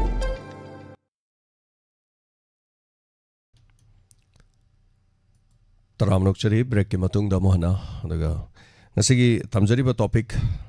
ꯄ꯭ꯔꯦꯒꯅꯦꯟꯁꯤ ꯑꯣꯏꯔꯤꯉꯩꯗ BP ꯋꯥꯡꯈꯠꯂꯛꯄꯅ ꯍꯥꯏꯕꯅꯤ ꯑꯗꯨꯒ ꯂꯦꯄ꯭ꯔꯣꯁꯀꯣꯄꯤꯛ ꯒꯥꯏꯅꯤꯀꯣꯂꯣꯖꯤꯒꯤ ꯁꯤꯒꯤ ꯃꯇꯥꯡꯗꯁꯨ ꯍꯥꯏꯇꯥꯔꯦ ꯉꯁꯥꯏ ꯈꯤꯇꯪꯗꯤ ꯄꯟꯕꯤꯈ꯭ꯔꯦ ꯑꯩꯈꯣꯏꯒꯤ ꯃꯁꯤꯒꯤ ꯁꯤꯖꯗ ꯑꯩꯈꯣꯏꯒꯤ 1996ꯇꯒꯤ ꯍꯥꯏꯔꯤꯕꯁꯤ ꯑꯗꯨꯝ ꯈꯨꯗꯣꯡꯆꯥꯕ ꯂꯩꯔꯦ ꯍꯥꯏꯕ ꯃꯔꯛꯇ ꯀꯣꯜ ꯑꯝꯇ ꯂꯧꯖꯒꯦ ꯍꯜꯂꯣ ꯁꯤꯒꯤ ꯊꯝꯖꯔꯤꯕ ꯇꯣꯄꯤꯛ ꯑꯗꯨ ꯔꯦꯗꯤꯑꯣ ꯅꯠꯇ꯭ꯔꯒ ꯀꯩꯅꯣꯗꯣ ꯈꯤꯇꯪ ꯑꯝꯇ ꯂꯩꯊꯁꯦ ꯑꯗꯨꯒ ꯐꯣꯟ ꯄꯥꯏꯕꯤꯔꯤꯕꯗꯨ ꯈꯤꯇꯪ ꯃꯇꯥꯏꯗ ꯊꯣꯛꯄꯤꯔꯛꯑꯣ ꯁꯥꯔ ꯗꯣꯛꯇꯔ ꯙꯅꯦꯁꯣꯔ ꯎꯅꯕꯒꯤ ꯁꯤꯗ ꯑꯩꯅ ꯋꯥꯍꯪ ꯈꯤꯇꯪ ꯍꯪꯖꯅꯤꯡꯗꯅ ꯇꯧꯖꯔꯛꯄꯅꯤ ꯁꯥꯔ ꯃꯤꯡꯒ ꯂꯩꯐꯝꯒ ꯍꯥꯏꯕꯤꯁꯤ ꯑꯩ ꯆꯥꯟꯗꯄꯨꯔꯗꯒꯤ ꯔꯟꯖꯅꯥ ꯑꯣꯀꯦ ꯆꯥꯟꯗꯄꯨꯔꯗꯒꯤ ꯇꯥꯛꯄꯤꯌꯨ ꯀꯔꯤ ꯋꯥꯍꯪ ꯍꯪꯕꯤꯅꯤꯡꯉꯤ ꯍꯥꯏꯕꯤꯌꯨ ꯁꯥꯔ ꯑꯩꯈꯣꯏꯒꯤ ꯑꯉꯥꯡ ꯑꯃ ꯀꯣ ꯍꯧꯖꯤꯛꯁꯦ ꯃꯥ ꯄ꯭ꯔꯦꯒꯅꯦꯟ ꯑꯣꯏꯔꯒ ꯊꯥ 3-4 ꯍꯥꯏꯔꯛꯑꯦꯕꯀோ ꯑꯗꯣ ꯑꯉꯥꯡ ꯍꯥꯏꯁꯦ ꯑꯩ ꯏꯆꯥꯅꯨꯄꯤ ꯍꯥꯏꯇꯥꯔꯦ ꯏꯆꯥꯅꯨꯄꯤꯁꯤ ꯌꯥꯝ ꯉꯟꯅ ꯃꯌꯨꯝ ꯄꯥꯟꯈꯤꯕꯅꯤ ꯑꯗꯣ ꯃꯥꯁꯦ ꯃꯥꯅ 11 ꯇꯝꯕ ꯀꯥꯟꯁꯤꯗ ꯃꯥꯒꯤ ꯑꯩꯈꯣꯏꯒꯤ ꯁꯤꯗꯀꯣ ꯄꯣꯝꯃꯒ ꯃꯇꯪ ꯑꯣꯏꯅ ꯂꯩꯔꯀꯥꯟꯗ ꯗꯣꯛꯇꯔ ꯌꯨꯝꯖꯥꯎꯅ ꯂꯧꯊꯣꯛꯄꯗ ꯂꯦꯜꯂ ꯂꯧꯊꯣꯛꯈꯤꯕꯀꯣ ꯁꯥ ꯑꯗꯨꯗ ꯐꯔꯦ ꯑꯩꯅ ꯍꯪꯖꯅꯤꯡꯉꯤꯁꯦ ꯑꯗꯨꯒꯤ ꯂꯧꯊꯣꯛꯈ꯭ꯔꯀꯥꯟꯗ ꯑꯗꯨꯗ ꯑꯩꯈꯣꯏꯅ ꯕꯥꯏꯑꯣꯁꯤꯛꯀ ꯇꯧꯕꯗꯤ ꯀꯔꯤꯝꯐꯥꯎ ꯂꯩꯈꯤꯗ꯭ꯔꯦꯕꯀꯣ ꯍꯟꯗꯛꯁꯦ ꯏꯆꯥꯅꯨꯄꯤꯁꯦ ꯄ꯭ꯔꯦꯒꯅꯦꯟ ꯑꯣꯏꯌꯦꯕꯀꯣ ꯄ꯭ꯔꯦꯒꯅꯦꯟ ꯑꯣꯏꯕꯁꯤꯗ ꯄ꯭ꯔꯦꯒꯅꯦꯟ ꯑꯣꯏꯔꯛꯄꯁꯤꯗ ꯑꯩꯈꯣꯏꯒꯤ ꯃꯥꯒꯤ ꯂꯦꯟꯈꯤꯕ ꯅꯥꯀꯟꯁꯦ ꯑꯗꯨꯗ ꯑꯩꯈꯣꯏꯒꯤ ꯃꯥꯅ ꯅꯥꯏ ꯍꯥꯏꯕ ꯅꯥꯕꯁꯦ ꯑꯩꯈꯣꯏ ꯄ꯭ꯔꯦꯒꯅꯦꯟ ꯑꯣꯏꯔꯒꯁꯨ ꯅꯨꯄꯤꯗ ꯁꯨꯃꯥꯏꯅ ꯄ꯭ꯔꯦꯒꯅꯦꯟ ꯑꯣꯏꯕ ꯃꯇꯝꯁꯦ ꯑꯗꯨꯝ ꯅꯥꯗꯤ ꯅꯥꯅꯕꯅꯦꯕꯀꯣ ꯃꯥꯒꯤꯁꯤꯅ ꯌꯦꯠ ꯊꯪꯕ ꯅꯥꯀꯟꯁꯤꯗ ꯑꯩꯈꯣꯏ ꯃꯆꯤꯟꯗ ꯄꯨꯔꯥ ꯅꯠꯇꯕꯤꯗ ꯈꯤꯇꯪ ꯂꯩꯊꯣꯔꯛꯑꯒ ꯀꯟꯈꯠꯂꯒ ꯅꯥꯏ ꯍꯥꯏꯕ ꯂꯦꯟꯈꯤꯕ ꯃꯐꯝꯗ ꯅꯥꯏ ꯍꯥꯏꯕꯒꯤ ꯋꯥꯐꯝ ꯇꯥꯔꯦꯀꯣ ꯃꯦꯗꯥꯝ ꯌꯣꯍꯪꯁꯦ ꯂꯦꯟꯈꯤꯕꯒꯤ ꯊꯪꯐꯝꯗꯗꯤ ꯅꯠꯇꯕꯤꯗ ꯑꯩꯈꯣꯏꯒꯤ ꯂꯩꯊꯣꯛꯑꯀꯥꯟꯗ ꯑꯗꯣ ꯅꯥꯏ ꯗꯣꯛꯇꯔꯗꯒ ꯆꯠꯂꯒ ꯍꯥꯏꯕꯗꯤ ꯌꯦꯡꯉꯨꯕ ꯗꯣꯛꯇꯔ ꯂꯦꯟꯈꯤꯕ ꯗꯣꯛꯇꯔ ꯅꯠꯇ꯭ꯔꯒ ꯑꯇꯣꯞꯄ ꯗꯣꯛꯇꯔꯅ ꯀꯟꯁꯜ ꯇꯧꯔꯀꯥꯟꯗ ꯁꯤ ꯄꯣꯝꯃꯤꯁꯤ ꯀꯔꯤꯒꯤꯅꯣ ꯀꯥꯏꯅ ꯇꯦꯁ ꯇꯧꯕ ꯈꯣꯠꯄꯗꯤ ꯌꯥꯎꯕꯤꯈ꯭ꯔꯕ꯭ꯔꯣ ꯑꯣ ꯑꯗꯨ ꯌꯥꯎꯖꯗ꯭ꯔꯤ ꯑꯗꯣ ꯃꯥꯁꯦ ꯃꯥꯒꯤ ꯌꯦꯡꯕ ꯗꯣꯛꯇꯔꯁꯤꯗ ꯍꯟꯗꯛꯀꯤ ꯆꯦꯛ ꯆꯠꯄꯗꯗꯤ ꯑꯩꯅ ꯑꯃꯨꯛꯇꯪ ꯗꯣꯛꯇꯔꯗꯨꯒ ꯇꯥꯟꯅꯧ ꯑꯣꯏꯅ ꯍꯥꯏꯕꯅꯦꯕ ꯑꯩꯅ ꯗꯣꯛꯇꯔꯗꯤ ꯍꯥꯟꯅ ꯂꯦꯟꯈꯤꯕꯗꯨ ꯅꯠꯇ꯭ꯔꯁꯨ ꯑꯃ ꯑꯣꯏꯔꯃꯁꯨ ꯂꯣꯏ ꯇꯥꯟꯅꯕꯗꯨꯒꯤꯗꯤ ꯂꯣꯏ ꯌꯥꯅꯤ ꯑꯗꯣ ꯑꯝꯇꯪꯗꯤ ꯌꯦꯡꯊꯣꯛꯄꯗꯤ ꯐꯒꯗ꯭ꯔꯅ ꯈꯜꯂꯤ ꯗꯣꯛꯇꯔ ꯀꯔꯤꯅꯦꯅ ꯍꯥꯏꯕꯤꯕ ꯃꯁꯤ ꯃꯇꯥꯡꯁꯦ ꯊꯥ ꯑꯍꯨꯝ ꯃꯔꯤ ꯍꯥꯏꯗꯣ ꯑꯗꯨ ꯁꯤꯁꯦ ꯑꯗꯨꯝ ꯈꯔ ꯇꯧꯒꯟꯕꯅꯦ ꯉꯁꯥꯏꯒꯤ ꯃꯃꯥꯡꯒꯤ ꯑꯣꯄꯔꯦꯁꯟ ꯇꯧꯕꯗꯒꯤꯗꯤ ꯑꯩ ꯌꯥꯝ ꯀꯟꯅ ꯃꯔꯤ ꯂꯩꯅꯅꯤꯅ ꯈꯟꯗꯦꯕ ꯁꯤꯒꯤꯁꯦ ꯑꯗꯨꯝ ꯑꯩꯈꯣꯏꯒꯤ ꯑꯉꯥꯡꯈꯥꯎ ꯆꯥꯎꯈꯠꯂꯛꯄꯒꯤ ꯈꯔ ꯂꯩꯊꯣꯛ ꯂꯩꯁꯤꯟ ꯇꯧꯕꯗꯣ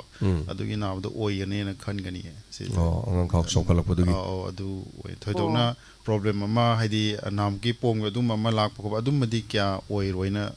ꯍꯥꯏꯖꯅꯤꯡꯉꯤ ꯑꯣꯀꯦ ꯌꯥꯝꯅ ꯑꯔꯨꯕꯗꯤ ꯑꯣꯏꯔꯣꯏꯅ ꯈꯜꯂꯤ ꯑꯗꯨꯕꯨ ꯉꯁꯥꯏꯒꯤ ꯀꯩꯅꯣ ꯆꯥꯎꯈꯠꯂꯛꯄꯗꯨꯒꯤ ꯍꯥꯏꯕ ꯇꯥꯔꯦꯅꯦꯀꯣ ꯑꯣ ꯃꯈꯥ ꯇꯥꯕ ꯀꯣꯏꯁꯟ ꯑꯝꯇꯒ ꯍꯪꯖꯍꯧꯒꯦ ꯍꯪꯕꯤꯌꯨ ꯍꯪꯕꯤꯌꯨ ꯍꯣꯏ ꯍꯣꯏ ꯑꯣ ꯀꯩꯅꯣ ꯑꯩꯒꯤ ꯏꯆꯥꯅꯨꯄꯤ ꯃꯈꯥ ꯇꯥꯕ ꯃꯅꯥꯎꯅꯨꯄꯤ ꯑꯅꯤꯁꯦ ꯑꯩꯈꯣꯏꯒꯤ ꯊꯥꯒꯤꯁꯦ ꯃꯦꯟꯁꯁꯦ ꯆꯥꯡ ꯅꯥꯏꯗꯕ ꯑꯗꯒꯤ ꯃꯣꯏ ꯑꯉꯥꯡ ꯈꯥꯎꯗ ꯁꯤꯁ ꯂꯩꯕ ꯍꯥꯏꯕ꯭ꯔꯥ ꯀꯩꯅꯣ ꯑꯗꯨ ꯂꯩꯔꯒ ꯊꯥꯒꯁꯦ ꯆꯥꯡ ꯏꯅꯥꯏ ꯅꯥꯏꯗꯕꯁꯦ ꯗꯣꯛꯇꯔꯗꯒꯤ ꯁꯥꯔꯗꯒꯤ ꯈꯤꯇꯪ ꯍꯪꯖꯅꯤꯡꯕ ꯍꯥꯏꯇꯥꯔꯦ ꯍꯣꯏ ꯍꯪꯕꯤꯌꯨ ꯍꯪꯕꯤꯌꯨ ꯍꯪꯕꯤꯌꯨ ꯁꯤ ꯀꯃꯥꯏꯅ ꯇꯧꯕꯅꯣ ꯁꯥꯔ ꯁꯤꯁ ꯂꯩꯕꯁꯦ ꯍꯤꯗꯥꯛ ꯒꯨꯂꯤ ꯁꯤ ꯆꯥꯔꯒ ꯁꯥꯏꯖꯇꯣ ꯍꯥꯏꯕꯤꯌꯨꯅꯦ ꯀꯌꯥꯝꯀ ꯆꯥꯎꯏ ꯀꯥꯏꯅ ꯍꯥꯏꯕꯤꯔꯛꯀꯦ ꯃꯣꯏ ꯁꯥꯏꯖꯇꯣ ꯀꯌꯥꯝ ꯆꯥꯎꯕ ꯈꯣꯠꯄ ꯍꯥꯏꯅꯕꯤꯕ ꯂꯩꯕ꯭ꯔꯣ ꯁꯥꯏꯖꯁꯦ ꯂꯩꯗꯤ ꯂꯩꯈꯤꯕꯅꯦ ꯗꯣꯛꯇꯔ ꯑꯟꯇ꯭ꯔꯥ ꯁꯥꯎꯟꯒ ꯂꯧꯔꯒ ꯂꯩꯅꯈꯤꯕꯅꯦꯕ ꯑꯗꯨ ꯑꯩꯅꯗꯤ ꯍꯧꯖꯤꯛꯇꯤ ꯆꯤꯟꯐꯥ ꯄꯨꯗ꯭ꯔꯦ ꯍꯥꯏꯅ ꯉꯁꯤꯒꯤ ꯎꯅꯅꯤ ꯍꯥꯏꯕꯗꯣ ꯑꯩꯅ ꯍꯥꯟꯅꯁꯨ ꯍꯣꯏ ꯍꯣꯏ ꯃꯥꯡꯖꯧꯅꯅ ꯈꯪꯖꯍꯧꯗ꯭ꯔꯦ ꯍꯣꯏ ꯍꯣꯏ ꯍꯣꯏ ꯍꯧꯖꯤꯛꯈꯛꯇ ꯍꯥꯡꯉꯨꯔꯀꯥꯟꯗ ꯊꯦꯡꯅꯕꯗꯨꯗ ꯇꯧꯖꯔꯛꯄꯅꯤ ꯁꯥꯔ ꯑꯣꯀꯦ ꯃꯈꯣꯏ ꯆꯍꯤꯗꯤ ꯀꯌꯥꯃꯨꯛ ꯑꯣꯏꯗꯣꯏꯅꯤ ꯏꯆꯥꯅꯨꯄꯤꯒꯤꯁꯦ ꯍꯣꯏ ꯏꯆꯥꯅꯨꯄꯤ ꯑꯅꯤꯁꯦ ꯍꯣꯏ ꯑꯀꯣꯟꯕꯒꯤꯗꯣ ꯍꯥꯏꯕꯤꯔꯣꯅꯦ ꯁꯤꯁ ꯑꯣ ꯂꯩꯔꯤꯁꯦ ꯌꯥꯏꯃꯁꯤꯅ ꯆꯍꯤ 28 ꯑꯗꯨꯃꯥꯏꯅ ꯁꯨꯔꯦ ꯑꯗꯒꯤ ꯑꯉꯥꯡ ꯑꯇꯣꯝꯕꯤꯁꯤꯅ ꯆꯍꯤ 25 ꯑꯗꯨꯃꯥꯏꯅ ꯁꯨꯔꯦ ꯑꯗꯨꯗꯤ ꯉꯁꯥꯏꯒꯤ ꯄꯣꯝꯃꯤꯗꯨꯒꯤ ꯁꯥꯏꯖꯇꯨꯒꯤ ꯃꯈꯥ ꯄꯣꯟꯅ ꯍꯥꯏꯕ ꯑꯃ ꯗꯔꯀꯥꯔ ꯑꯣꯏꯒꯅꯦꯕꯀꯣ ꯑꯗꯨꯒꯁꯨ ꯃꯔꯤ ꯂꯩꯅꯕ ꯌꯥꯏ ꯃꯦꯟꯁ ꯆꯥꯡ ꯅꯥꯏꯗ꯭ꯔꯤꯁꯦ ꯑꯗꯩ ꯑꯇꯣꯞꯄ ꯃꯔꯝꯅꯁꯨ ꯑꯣꯏꯕ ꯌꯥꯏ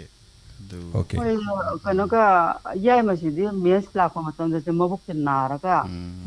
ꯊꯣꯔꯣ ꯊꯣꯔꯣ ꯑꯣꯜꯂꯒ ꯇꯧꯕ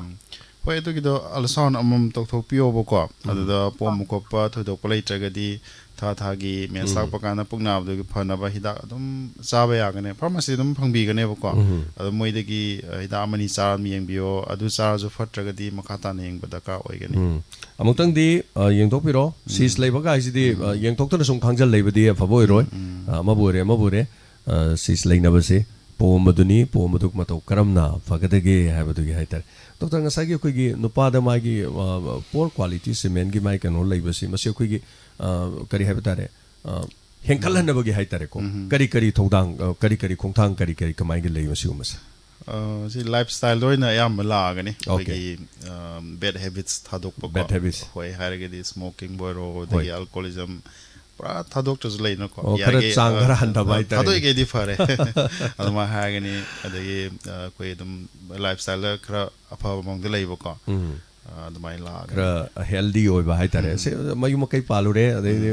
ꯃꯆꯥ ꯌꯥꯎꯗ꯭ꯔꯦꯅ ꯍꯥꯏꯔꯒ ꯃꯆꯥ ꯌꯥꯎꯗꯕꯗꯨ ꯁꯣꯝꯗ ꯅꯨꯄꯤꯗ ꯄꯪꯇꯥꯏ ꯇꯥꯏꯅꯕ ꯍꯥꯏꯇꯥꯔꯦ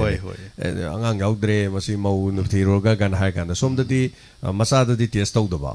ꯅꯨꯄꯥꯔꯣꯝꯗ ꯃꯥꯒꯤ ꯄꯣꯔ ꯀ꯭ꯋꯥꯂꯤꯇꯤꯁꯤ ꯑꯗꯨꯝ ꯂꯩꯔꯝꯕꯁꯨ ꯌꯥꯎꯏ ꯑꯗꯨ ꯃꯆꯥꯗꯨꯅꯗꯤ ꯁꯣꯝꯗ ꯊꯛꯀꯥꯏꯕꯤ ꯉꯣꯒꯥꯏꯕꯤ ꯆꯈꯥꯏꯕꯤꯁꯤꯗ ꯍꯦꯛꯇ ꯐꯨꯜꯗ ꯂꯩꯔꯒ ꯃꯥꯅꯗꯤ ꯍꯦꯜꯗꯤ ꯑꯣꯏꯗ꯭ꯔꯕ ꯑꯗꯨꯅ ꯃꯁꯤꯁꯨ ꯍꯧꯖꯤꯛꯀꯤ ꯃꯥꯏ ꯍꯦꯜꯗꯤ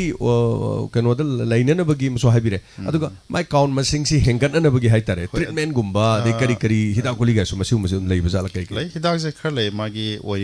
ꯄꯣꯠꯇꯨꯒꯤ ꯃꯇꯨꯡ ꯏꯟꯅ ꯑꯩꯈꯣꯏ ꯁꯤꯁꯦ ꯑꯍꯨꯝ ꯊꯣꯛꯅ ꯍꯥꯏꯕ ꯌꯥꯏꯌꯦ ꯅꯨꯄꯥꯒꯤ ꯁꯤꯃꯦꯟ ꯍꯥꯏꯔꯅꯤꯀꯣ ꯁꯤ ꯇꯦꯁꯇ ꯑꯃꯗ ꯃꯔꯨ ꯑꯩꯈꯣꯏꯒꯤ ꯅꯨꯄꯥꯒꯤ ꯃꯔꯨ ꯁꯨꯡꯌꯥꯎ ꯌꯥꯎꯗꯕ ꯑꯃ ꯌꯥꯎꯔꯒꯁꯨ ꯃꯁꯤꯡ ꯌꯥꯝ ꯍꯟꯊꯕ ꯑꯗꯒꯤ ꯆꯞ ꯆꯥꯅ ꯌꯥꯎꯔꯒꯁꯨ ꯂꯦꯡꯕ ꯈꯣꯠꯄ ꯌꯥꯝꯅ ꯍꯟꯊꯕ ꯍꯥꯏꯗꯤ ꯁꯨꯃꯥꯏꯅ ꯁꯝꯅ ꯑꯍꯨꯝ ꯊꯣꯛꯅ ꯈꯥꯏꯗꯣꯛꯑꯅꯦꯕꯀꯣ ꯑꯗꯨꯗꯩ ꯃꯔꯨ ꯁꯨꯡꯌꯥꯎ ꯌꯥꯎꯗꯕꯁꯤꯗꯤ ꯑꯩꯈꯣꯏ ꯎꯄꯥꯏ ꯂꯩꯇ꯭ꯔꯦ ꯁꯤꯒꯤꯗꯤ ꯑꯌꯥꯝꯕꯅ ꯑꯩꯈꯣꯏꯅ ꯗꯣꯅꯔ ꯀꯥꯏꯅ ꯁꯤꯖꯤꯟꯅꯔꯅꯦꯕꯀꯣ ꯃꯥꯒꯤ ꯄꯨꯟꯁꯤꯗ ꯃꯥꯒꯤ ꯃꯔꯨ ꯌꯥꯎꯔꯛꯇ꯭ꯔꯒꯗꯤ ꯍꯣꯏ ꯑꯗꯨꯒꯤ ꯀꯩꯅꯣꯗꯨꯗꯅ ꯗꯣꯅꯔꯒꯤ ꯃꯑꯣꯡꯗ ꯑꯣꯏꯅ ꯗꯣꯅꯔꯗ ꯆꯠꯇꯗꯅ ꯌꯥꯔꯔꯣꯏ ꯆꯥꯎꯔꯥꯛꯅ ꯍꯥꯏꯕꯗꯀꯣ ꯌꯦꯁ ꯑꯗꯩ ꯉꯁꯥꯏꯒꯤ ꯃꯁꯥ ꯈꯔ ꯁꯣꯟꯕ ꯂꯦꯡꯒꯗꯕꯅꯦꯕ ꯑꯩꯈꯣꯏꯒꯤ ꯅꯨꯄꯥꯒꯤ ꯃꯔꯨꯁꯦꯀꯣ ꯑꯗꯨ ꯃꯁꯥ ꯁꯣꯟꯕ ꯑꯩꯈꯣꯏꯅ ꯍꯤꯗꯥꯛ ꯁꯄ꯭ꯂꯤꯃꯦꯟꯒꯨꯝꯕ ꯆꯥꯔꯒ ꯈꯔ ꯀꯟꯈꯠꯍꯟꯕ ꯌꯥꯏ ꯑꯗꯒꯤ ꯉꯁꯥꯏ ꯃꯁꯤꯡ ꯁꯨꯗꯕꯗꯨꯁꯨ ꯈꯔ ꯑꯗꯨꯃꯥꯏꯅ ꯇꯧꯔꯒ ꯇ꯭ꯔꯤꯠꯃꯦꯟꯗ ꯇꯧꯔꯒ ꯍꯦꯟꯀꯠꯍꯟꯕ ꯑꯗꯨꯒ ꯁꯤꯒꯤꯁꯤꯗꯁꯨ ꯉꯁꯥꯏꯒꯤ ꯂꯥꯏꯐ ꯁ꯭ꯇꯥꯏꯜꯁꯤꯒꯤ ꯏꯐꯦꯛꯁ ꯑꯗꯨꯝ ꯂꯥꯛꯀꯅꯤ ꯑꯗꯨꯒ ꯑꯗꯨꯃꯥꯏꯅ ꯍꯥꯏꯖꯒꯅꯤ ꯌꯥꯝ ꯅꯨꯡꯉꯥꯏꯖꯩ ꯑꯗꯨ ꯃꯊꯪ ꯑꯃꯨꯛ ꯑꯩ ꯋꯥꯍꯪꯁꯨ ꯂꯥꯛꯆꯒꯦ ꯑꯗꯨꯒ ꯍꯜꯂꯣ ꯍꯜꯂꯣ ꯌꯥꯝꯕ ꯇꯥꯖꯔꯤ ꯐꯣꯟ ꯇꯧꯖꯔꯛꯂꯤꯁꯤ ꯄꯟꯖꯥꯕꯇꯒꯤ ꯁꯦꯛꯁꯄꯤꯌꯔ ꯄꯟꯖꯥꯕꯇꯒꯤ ꯁꯦꯛꯁꯄꯤꯌꯔ ꯇꯥꯛꯄꯤꯌꯨ ꯂꯦꯡꯁꯤꯟꯕꯤꯔꯤꯕ ꯗꯣꯛꯇꯔꯕꯨꯁꯨ ꯏꯀꯥꯏ ꯈꯨꯝꯅꯖꯔꯀꯥꯟꯗ ꯌꯥꯝꯕ ꯋꯥꯍꯪ ꯑꯩ ꯗꯣꯛꯇꯔꯗ ꯍꯪꯖꯍꯧꯒꯦ ꯍꯣꯏ ꯍꯣꯏ ꯑꯩꯈꯣꯏ ꯋꯥꯍꯪꯁꯤ ꯈꯤꯇꯪ ꯂꯨꯗꯤ ꯂꯨꯔꯦ ꯑꯁꯦꯡꯕꯗꯤ ꯅꯨꯄꯤ ꯃꯌꯥꯝꯁꯤꯡ ꯍꯪꯕꯤꯔꯒꯗꯤ ꯅꯨꯡꯉꯥꯏꯒꯗꯕꯅꯤ ꯑꯗꯨꯕꯨ ꯑꯩꯉꯣꯟꯗ ꯊꯣꯛꯄꯁꯨ ꯍꯥꯏꯇꯥꯔꯦ ꯍꯥꯏꯕꯤꯌꯨ ꯍꯥꯏꯕꯤꯌꯨ ꯑꯩꯁꯦ ꯏꯌꯥꯝꯕ ꯃꯌꯥꯝꯗ ꯑꯗꯨꯝ ꯍꯥꯏꯗꯣꯛꯆꯔꯒꯦ ꯑꯍꯨꯝꯁꯨꯕ ꯅꯨꯡꯉꯥꯏꯕ ꯄꯥꯎꯗ ꯑꯩꯈꯣꯏꯒꯤ ꯑꯉꯥꯡ ꯑꯍꯨꯝꯁꯨꯕ ꯑꯃꯈꯛ ꯄ꯭ꯂꯥꯟ ꯇꯧꯕꯅꯤ ꯑꯗꯣ ꯍꯧꯖꯤꯛꯁꯦ ꯑꯉꯥꯡ ꯑꯍꯨꯝꯁꯨꯕꯁꯦ ꯊꯥ 9 ꯆꯪꯉꯦ ꯍꯥꯏꯇꯥꯔꯦ ꯄꯪꯀꯨꯏ ꯀꯨꯏꯈ꯭ꯔꯦ ꯑꯩꯅ ꯗꯣꯛꯇꯔꯗ ꯍꯪꯖꯅꯤꯡꯕꯁꯤ ꯑꯩꯈꯣꯏꯒꯤ ꯍꯧꯖꯤꯛ ꯑꯌꯥꯝꯕꯗꯤ ꯑꯩꯅ ꯃꯃꯥꯡꯗꯁꯨ ꯅꯣꯔꯃꯦꯜ ꯉꯥꯛꯇꯅꯦ ꯀꯔꯤꯒꯨꯝꯕ ꯊꯣꯏꯗꯣꯛꯄ ꯑꯝꯇ ꯂꯩꯈꯤꯗꯦ ꯑꯗꯣ ꯍꯟꯗꯛꯁꯦ ꯒꯦꯞ ꯈꯔ ꯑꯩꯈꯣꯏꯒꯤ ꯏꯆꯥꯅꯨꯄꯥꯁꯤꯒ ꯂꯩꯅꯈꯤꯕ ꯍꯥꯏꯇꯥꯔꯦ ꯆꯍꯤ 3ꯀꯤ ꯆꯥꯡ ꯒꯦꯞ ꯂꯩꯅꯕ ꯑꯗꯒꯤ ꯍꯥꯟꯅꯒꯤꯗꯨꯅ ꯑꯩ ꯏꯆꯥꯅꯨꯄꯤ ꯑꯍꯟꯒ ꯏꯆꯥꯅꯨꯄꯥꯒꯁꯦ ꯆꯍꯤ 4ꯒꯤ ꯆꯥꯡ ꯒꯦꯞ ꯂꯩꯅꯕꯅꯦ ꯑꯗꯨꯗꯤ ꯀꯩꯁꯨ ꯄ꯭ꯔꯣꯕ꯭ꯂꯦꯝ ꯂꯩꯇꯦ ꯑꯗ ꯍꯟꯗꯛꯀꯤꯁꯨ ꯂꯩꯗꯤ ꯂꯩꯇꯦ ꯑꯗꯨꯝ ꯉꯁꯥꯏ ꯑꯩꯈꯣꯏꯒꯤ ꯏꯌꯥꯝꯕ ꯆꯤꯡꯁꯨꯕꯅ ꯍꯪꯕ ꯁꯨꯃꯥꯏꯅ ꯑꯩꯒꯤ ꯕꯤꯄꯤꯁꯦ ꯁꯨꯡꯋꯥꯡꯗꯤ ꯋꯥꯡꯗꯕ ꯅꯨꯄꯤꯁꯦ ꯍꯧꯖꯤꯛꯁꯦ ꯑꯗꯨꯒ ꯃꯃꯥꯡꯗ ꯈꯤꯇꯪ ꯅꯦꯝꯃꯛꯄ ꯍꯥꯏꯇꯥꯔꯦ ꯍꯧꯖꯤꯛꯄꯨꯗꯤ ꯅꯣꯔꯃꯦꯜ ꯂꯩ ꯀꯩꯅꯣ ꯇꯧꯗꯦ ꯑꯗꯣ ꯍꯌꯦꯡ ꯗꯦꯠ 16ꯗ ꯑꯃꯨꯛꯀ ꯃꯣꯏ ꯑꯔꯣꯏꯕ ꯑꯣꯏꯅ ꯍꯧꯔꯛꯑꯦ ꯍꯥꯏꯇꯥꯔꯦ ꯑꯜꯇ꯭ꯔꯥꯁꯥꯎꯟꯒꯤ ꯑꯗ ꯑꯩꯅ ꯗꯣꯛꯇꯔꯗ ꯈꯪꯖꯅꯤꯡꯉꯤꯁꯦ ꯃꯦꯜꯗ ꯇꯧꯕꯅꯤꯅ ꯃꯈꯣꯏꯅ ꯗꯤꯐꯦꯟꯁꯇ ꯌꯦꯡꯕ ꯌꯥꯝ ꯊꯨꯅꯁꯨ ꯍꯟꯗꯛꯀꯤꯁꯦ ꯑꯥꯔꯃꯤꯗ ꯌꯦꯡꯕ ꯍꯥꯟꯅ ꯑꯗꯨꯅ ꯑꯩꯅ ꯑꯗꯨꯝ ꯑꯦꯌꯔꯐꯣꯔꯁꯇ ꯑꯩꯒꯤ ꯃꯔꯤ ꯂꯩꯅꯕ ꯍꯣꯁꯄꯤꯇꯥꯜꯗ ꯌꯦꯡꯖꯕꯅꯦꯕ ꯍꯟꯗꯛꯀꯤꯁꯤꯅ ꯑꯥꯔꯃꯤꯒꯤ ꯑꯣꯏꯕꯅꯤꯅ ꯃꯤꯂꯤꯇꯔꯤ ꯍꯣꯁꯄꯤꯇꯥꯜ ꯑꯣꯏꯕꯅꯤꯅ ꯃꯤꯁꯨ ꯌꯥꯝ ꯆꯤꯟꯕ ꯍꯥꯏꯇꯥꯔꯦ ꯑꯗꯣ ꯃꯁꯤꯁꯦ ꯑꯩꯅ ꯁꯨꯝ ꯗꯣꯛꯇꯔꯗꯒꯤ ꯈꯪꯖꯍꯧꯅꯤꯡꯉ ꯅꯣꯔꯃꯦꯜꯁꯤ ꯑꯗꯨꯝ ꯑꯣꯏꯕꯅꯤꯅ ꯌꯥꯒꯗ꯭ꯔꯥ ꯍꯥꯏꯅ ꯈꯪꯖꯩ ꯑꯗꯣ ꯍꯟꯗꯛꯁꯦ ꯃꯉꯣꯟꯗ ꯃꯁꯥꯁꯦ ꯈꯔ ꯑꯃꯨꯛ ꯍꯦꯟꯅ ꯂꯨꯝꯁꯜꯂꯛꯄ ꯍꯥꯏꯇꯥꯔꯦ ꯊꯕꯛ ꯏꯪꯈꯥꯡꯗꯤ ꯊꯣꯏꯅ ꯀꯟꯅ ꯇꯧꯕꯗꯤ ꯅꯠꯇꯦ ꯑꯗꯨ ꯂꯨꯝꯁꯜꯂꯛꯄ ꯍꯦꯟꯖꯜꯂꯛꯄꯗꯨꯗ ꯍꯌꯦꯡ ꯗꯦꯠ 16 ꯆꯠꯂꯒꯕꯨꯗꯤ ꯈꯪꯒꯅꯤ ꯗꯣꯛꯇꯔꯒꯤ ꯀꯔꯤ ꯄꯥꯎꯇꯥꯛ ꯄꯤꯕꯤꯕ ꯌꯥꯕꯒꯦ ꯑꯗꯨꯒ ꯑꯜꯇ꯭ꯔꯥꯁꯥꯎꯟ ꯌꯦꯡꯕꯒꯤ ꯃꯇꯥꯡꯁꯦ ꯑꯔꯣꯏꯕ ꯍꯌꯦꯡ ꯍꯥꯏꯕꯁꯤꯗ ꯈꯪꯕ ꯉꯝꯒꯗ꯭ꯔꯥ ꯗꯣꯛꯇꯔ ꯃꯣꯏꯅ ꯚꯤꯖꯟꯗꯣ ꯄꯤꯕ ꯈꯪꯕ ꯉꯝꯕ꯭ꯔꯗꯤ ꯀꯔꯤꯅꯣ ꯈꯪꯕꯁꯦ ꯂꯥꯁꯀꯤ ꯍꯥꯏꯁꯦ ꯗꯦꯠ ꯂꯥꯏꯟꯁꯦ ꯃꯣꯏꯅ 4 ꯖꯨꯟ ꯍꯥꯏꯕ ꯑꯗꯨ ꯉꯟꯈꯠꯂꯛꯄ ꯊꯦꯡꯊꯔꯛꯄ ꯍꯥꯏꯕꯗꯣ ꯑꯗꯨꯗꯩꯗ ꯈꯪꯕ ꯉꯝꯒꯗ꯭ꯔꯥ ꯍꯥꯏꯖꯩꯅꯦ ꯏꯌꯥꯝꯕ ꯍꯣꯏ ꯍꯣꯏ ꯑꯗꯨꯗꯤ ꯗꯣꯛꯇꯔ ꯀꯔꯤ ꯍꯥꯏꯕꯤꯕ ꯌꯥꯏ खितंग माइगी वाहंगसी खितंग क्लियर ओइबा वाले हाने अखोइगी ममोंदा मतम थाबा खोटपा लेबसी प्लान तौबै मतमदो खितंग चेनबा खोनबसु दुम समटाइम्स सुम याव हेजर अखोइगी मेंसला मतुंगदा अखोइगी अल्ट्रासाउंड जे खतोइना तौबा दका ओइबको अखोइगी नुपीगी था थागी थोलको मरुमजे कयाम चावरगे येंगबसे मरुमसिना अराउंड अखोइ 20 mm को हायबको सी 20 mm मु योरकान मोइजे काइबगी टाइमिंग हम लाकनेबा सिगी काइबी मतमजदा relation लेरगदी angang oibi chang samna wange haigani adugi namakte moina ultrasound kaura toise adugi timing de yenga dum plan tawraga yabra yeng dhena thoidokpudi hairo adugi okay adu maha kedi plan tawre tha tare hogre adugi matungi mana doctor ne pire isi matam je koi popugi matam haitare masi adum matam chap chaba ma da lakpa yabra karamba matam da lakpa ye haibagi wahang su mana pedang haitare hello Hello. Oh, minggal ifong atapiu. Sir, ay wang kaya yang paligid no tojam. Kari wahang hang biningi masih thamjari ba topic. Doctor Lengsa lengai sida wahang am ta hang jaw ge sa. Ai je doctor dai na ai thagi chahi yang khai ga ni thoi sujare sa. Ado je ai thagi khongkap su lep khare. Hoi. Ado ga hodi se ai je mapan thokpada yam chaba. अदुगी कनो जे माइ तौरगा कनो तौगदगे doctor दगे अंतंग खंजनिंग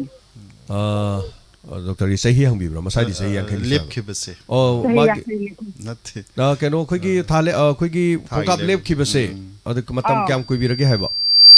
Chahi ani chahi ama henjale. Chahi ama makai ani chujale.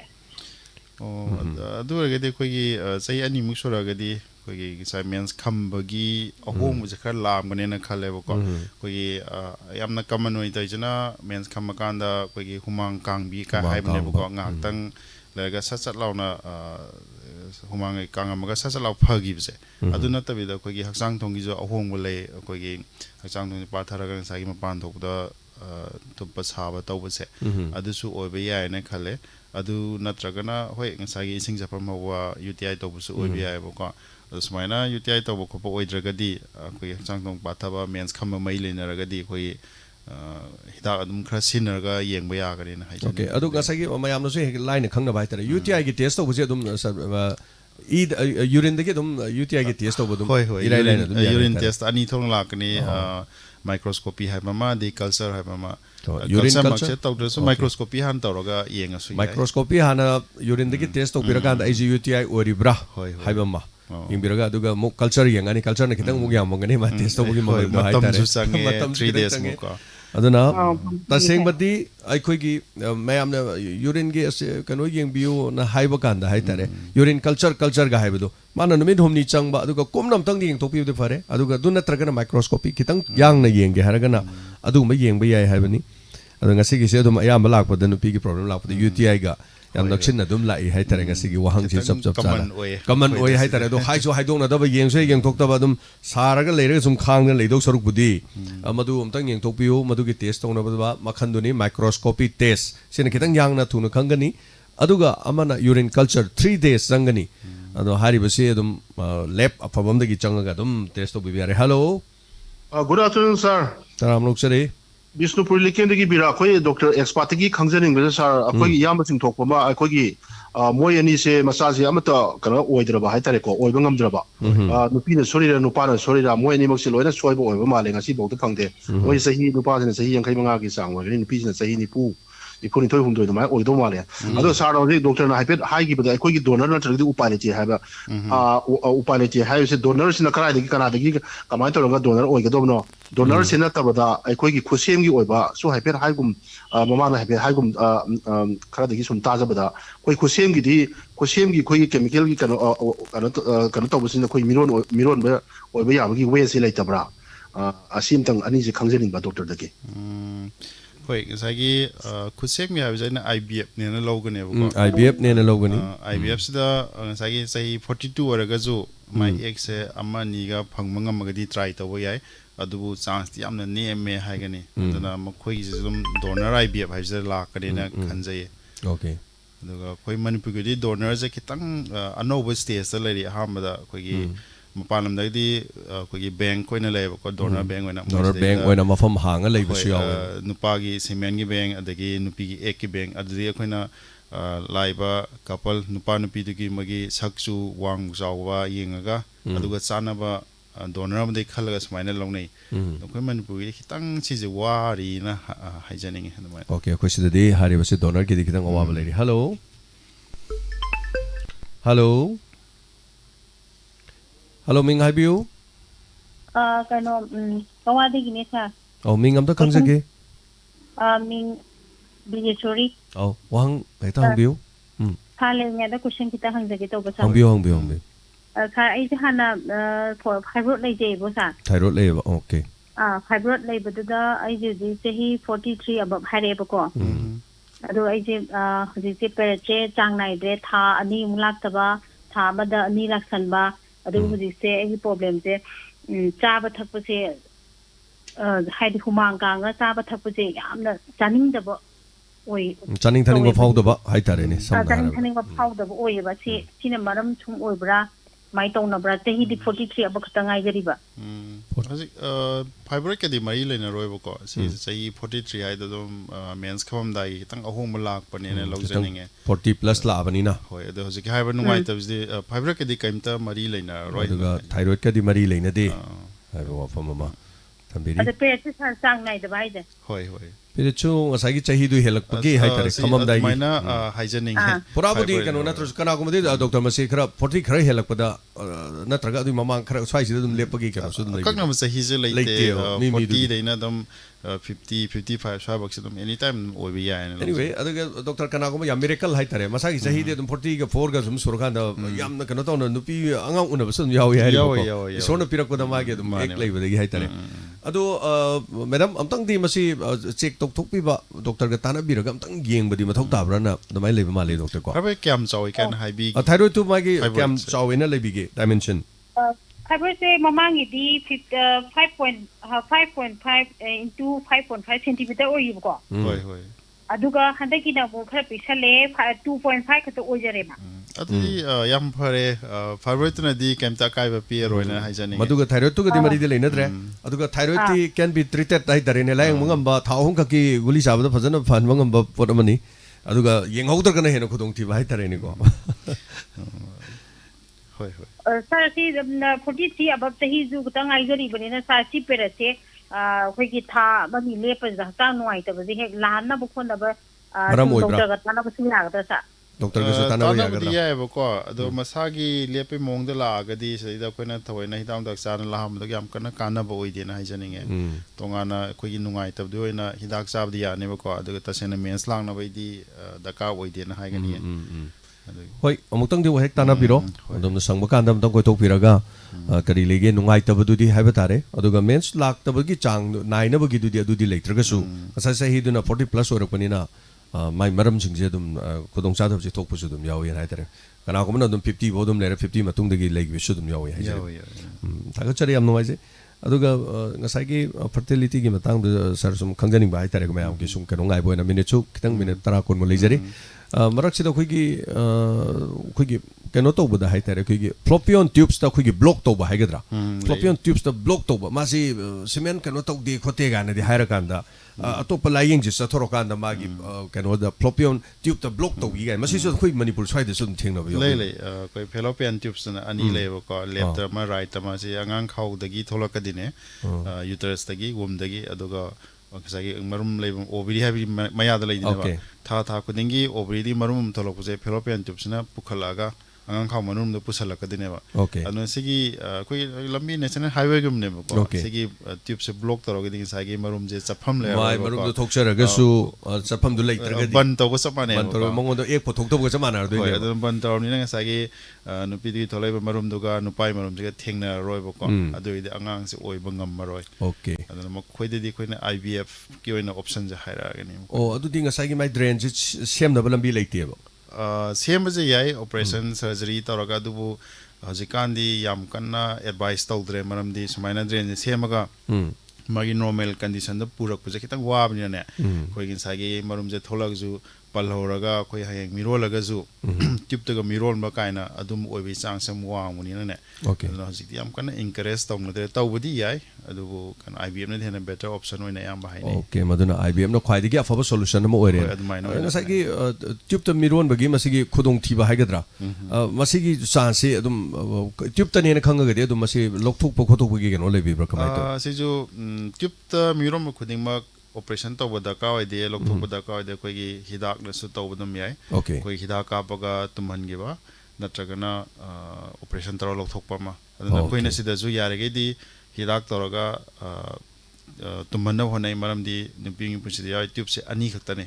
ꯑꯅꯤꯁꯦ ꯑꯃꯨꯛ ꯃꯊꯪ ꯇꯧꯔ ꯂꯣꯏ ꯂꯧꯊꯣꯛꯈ꯭ꯔꯒꯗꯤ ꯑꯃꯨꯛ ꯑꯉꯥꯡ ꯑꯣꯏꯕ ꯉꯝꯃꯔꯣই ꯑꯗꯨꯅ ꯑꯩꯈꯣꯏꯒꯤ ꯇ꯭ꯌꯨꯕꯁꯤꯁꯨ ꯀꯟꯅꯕ ꯍꯣꯠꯅꯩꯌꯦꯕ ꯇ꯭ꯌꯨꯕꯁꯨ ꯀꯟꯗꯕ ꯌꯥꯗꯦ ꯍꯥꯏꯇꯥꯔꯦ ꯍꯣꯏ ꯑꯗꯨꯅ ꯍꯤꯗꯥꯛꯅ ꯌꯥꯒꯗ꯭ꯔꯥꯅ ꯍꯣꯠꯅꯒꯅꯤ ꯍꯤꯗꯥꯛ ꯌꯥꯔꯣꯏꯗꯕ ꯑꯣꯏꯔꯒꯅ ꯑꯩꯈꯣꯏꯅ ꯑꯣꯄꯔꯦꯁꯟ ꯇꯧꯔꯒ ꯇ꯭ꯌꯨꯕꯁꯦ ꯄꯨꯔꯥ ꯂꯧꯊꯣꯛꯄꯒꯤ ꯑꯌꯥꯝꯕ ꯑꯣꯏꯒꯜꯂꯦ ꯍꯜꯂꯣ ꯍꯜꯂꯣ ꯁꯥꯔ ꯑꯃꯗꯤ ꯗꯥꯛꯇꯔ ꯕꯨꯏꯀꯥꯏ ꯈꯨꯝꯅꯖꯔꯤ ꯑꯩ ꯀꯥꯔꯣꯡꯗꯒꯤ ꯑꯉꯧꯕꯤ ꯃꯦꯗꯥꯝ ꯀꯥꯔꯣꯡꯗꯒꯤ ꯃꯦꯗꯥꯝ ꯑꯉꯧꯕꯤ ꯇꯥꯛꯄꯤꯌꯨ ꯋꯥꯍꯪ ꯍꯪꯕꯤꯌꯨ ꯉꯁꯤ ꯃꯤꯅꯤꯠ ꯈꯔ ꯂꯩꯖꯔꯤ ꯃꯤꯅꯤꯠ 19 ꯂꯩꯖꯔꯤ ꯁꯥꯔ ꯍꯣꯏꯅ ꯊꯝꯃꯤꯕ ꯇꯣꯄꯤꯛꯁꯤꯒꯗꯤ ꯃꯔꯤ ꯂꯩꯅꯕ꯭ꯔꯥ ꯂꯩꯅꯗꯕ꯭ꯔꯗꯤ ꯈꯪꯗꯦ ꯁꯥꯔ ꯑꯉꯥꯡ ꯗꯥꯛꯇꯔ ꯂꯦꯡꯁꯤꯜꯂꯤꯉꯩꯗ ꯑꯩꯅ ꯈꯪꯅꯤꯡꯉꯤꯁꯦ ꯑꯉꯥꯡ ꯈꯥꯎ ꯂꯧꯊꯣꯛꯈ꯭ꯔꯕ ꯃꯇꯨꯡꯗ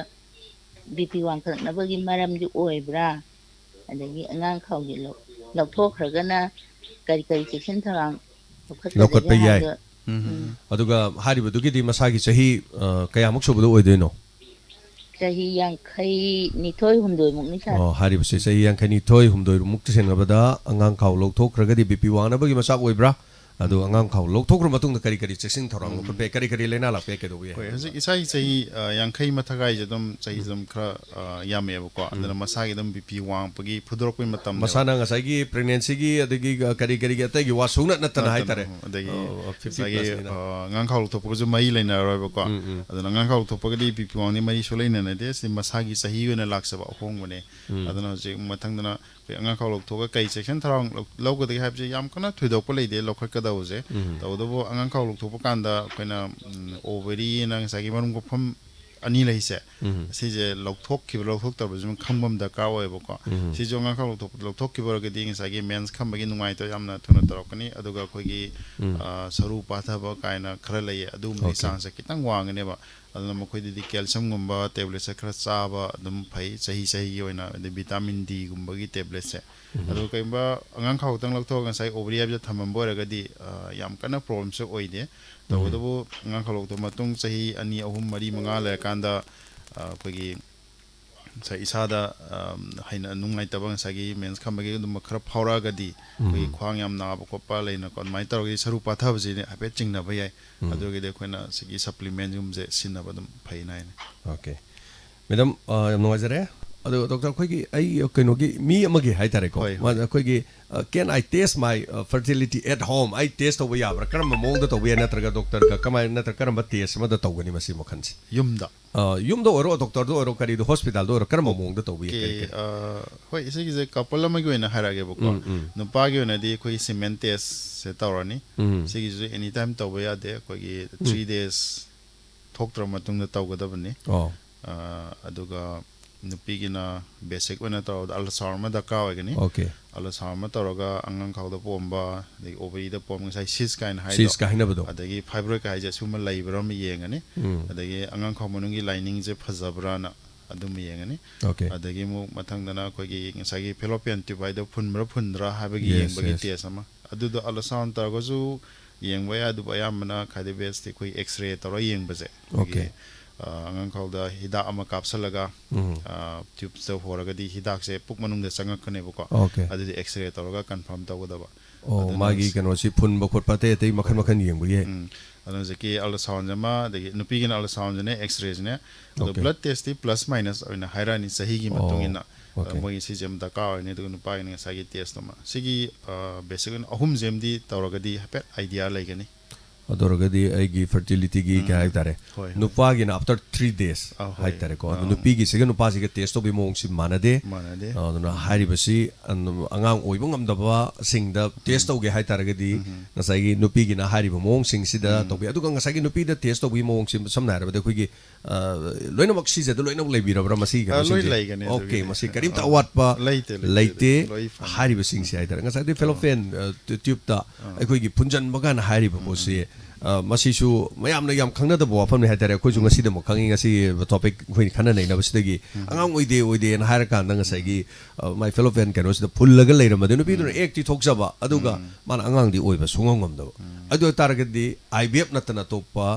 ꯃꯥꯏ ꯎꯄꯥꯏ ꯂꯩꯇꯦꯅ ꯍꯥꯏꯔꯤ ꯃꯈꯜꯁꯦ ꯈꯔꯗꯤ ꯂꯩꯌꯦꯅ ꯍꯥꯏꯔꯤ ꯑꯗꯨꯒ ꯉꯁꯥꯏꯒꯤ ꯑꯩꯈꯣꯏ ꯍꯤꯗꯥꯛ ꯀꯥꯞꯄꯒ ꯇ꯭ꯌꯨꯕ ꯍꯣꯕ꯭ꯔꯥ ꯍꯣꯗꯕ꯭ꯔꯥ ꯌꯦꯡꯕꯩꯁꯦ ꯑꯩꯈꯣꯏ ꯀꯔꯤꯒꯨꯝꯕ ꯀꯥꯟꯗꯁꯨ ꯑꯩꯈꯣꯏ ꯆꯍꯤ 2, 3ꯒ ꯃꯣꯏ ꯌꯨꯝ ꯄꯥꯜꯂꯦ ꯑꯉꯥꯡ ꯑꯣꯏꯗ꯭ꯔꯦ ꯂꯥꯛꯀꯥꯟꯗ ꯑꯩꯈꯣꯏꯅ ꯇꯦꯁ ꯇꯧꯀꯥꯟꯗ ꯁꯤꯒꯤ ꯍꯤꯗꯥꯛꯁꯦ ꯀꯥꯞꯁꯜꯂꯅꯦꯕꯀꯣ ꯁꯤ ꯇꯦꯁꯁꯦ ꯇꯧꯕꯒꯤ ꯑꯗꯨꯒꯤ ꯁꯦꯝ ꯊꯥ ꯅꯠꯇ꯭ꯔꯒ ꯃꯊꯪ ꯊꯥꯗ ꯃꯤꯔꯣꯟꯕꯁꯨ ꯌꯥꯝ ꯌꯥꯎꯋꯦ ꯑꯗꯨꯒꯤꯅ ꯀꯃꯥꯏꯅ ꯇꯧꯒꯦꯗ ꯃꯥꯏ ꯇꯤꯞꯁꯦ ꯐꯨꯟꯖꯔꯒꯁꯨꯅꯦ ꯑꯩꯈꯣꯏꯅ ꯉꯁꯥꯏ ꯍꯤꯗꯥꯛ ꯀꯥꯞꯄꯗꯨꯗ ꯃꯇꯣꯟꯗ ꯁꯦꯡꯗꯣꯛꯆꯈꯤꯕ ꯍꯥꯏꯇꯥꯔꯦ ꯑꯗꯨꯃꯥꯏꯅ ꯇꯧꯔꯒ ꯃꯇꯣꯟꯗ ꯑꯣꯏꯖꯕꯁꯨ ꯑꯗꯨꯝ ꯌꯥꯎꯋꯦ ꯃꯇꯣꯝꯇ ꯑꯗꯨꯃꯥꯏꯅ ꯑꯣꯏꯖꯕꯁꯨ ꯌꯥꯎꯋꯦ ꯍꯜꯂꯣ ꯍꯜꯂꯣ ꯁꯥꯔ ꯃꯤꯡꯒ ꯂꯩꯐꯝꯒ ꯇꯥꯛꯄꯤꯌꯨ ꯈꯣꯡꯆꯥꯡꯗꯒꯤ ꯂꯣꯂꯤ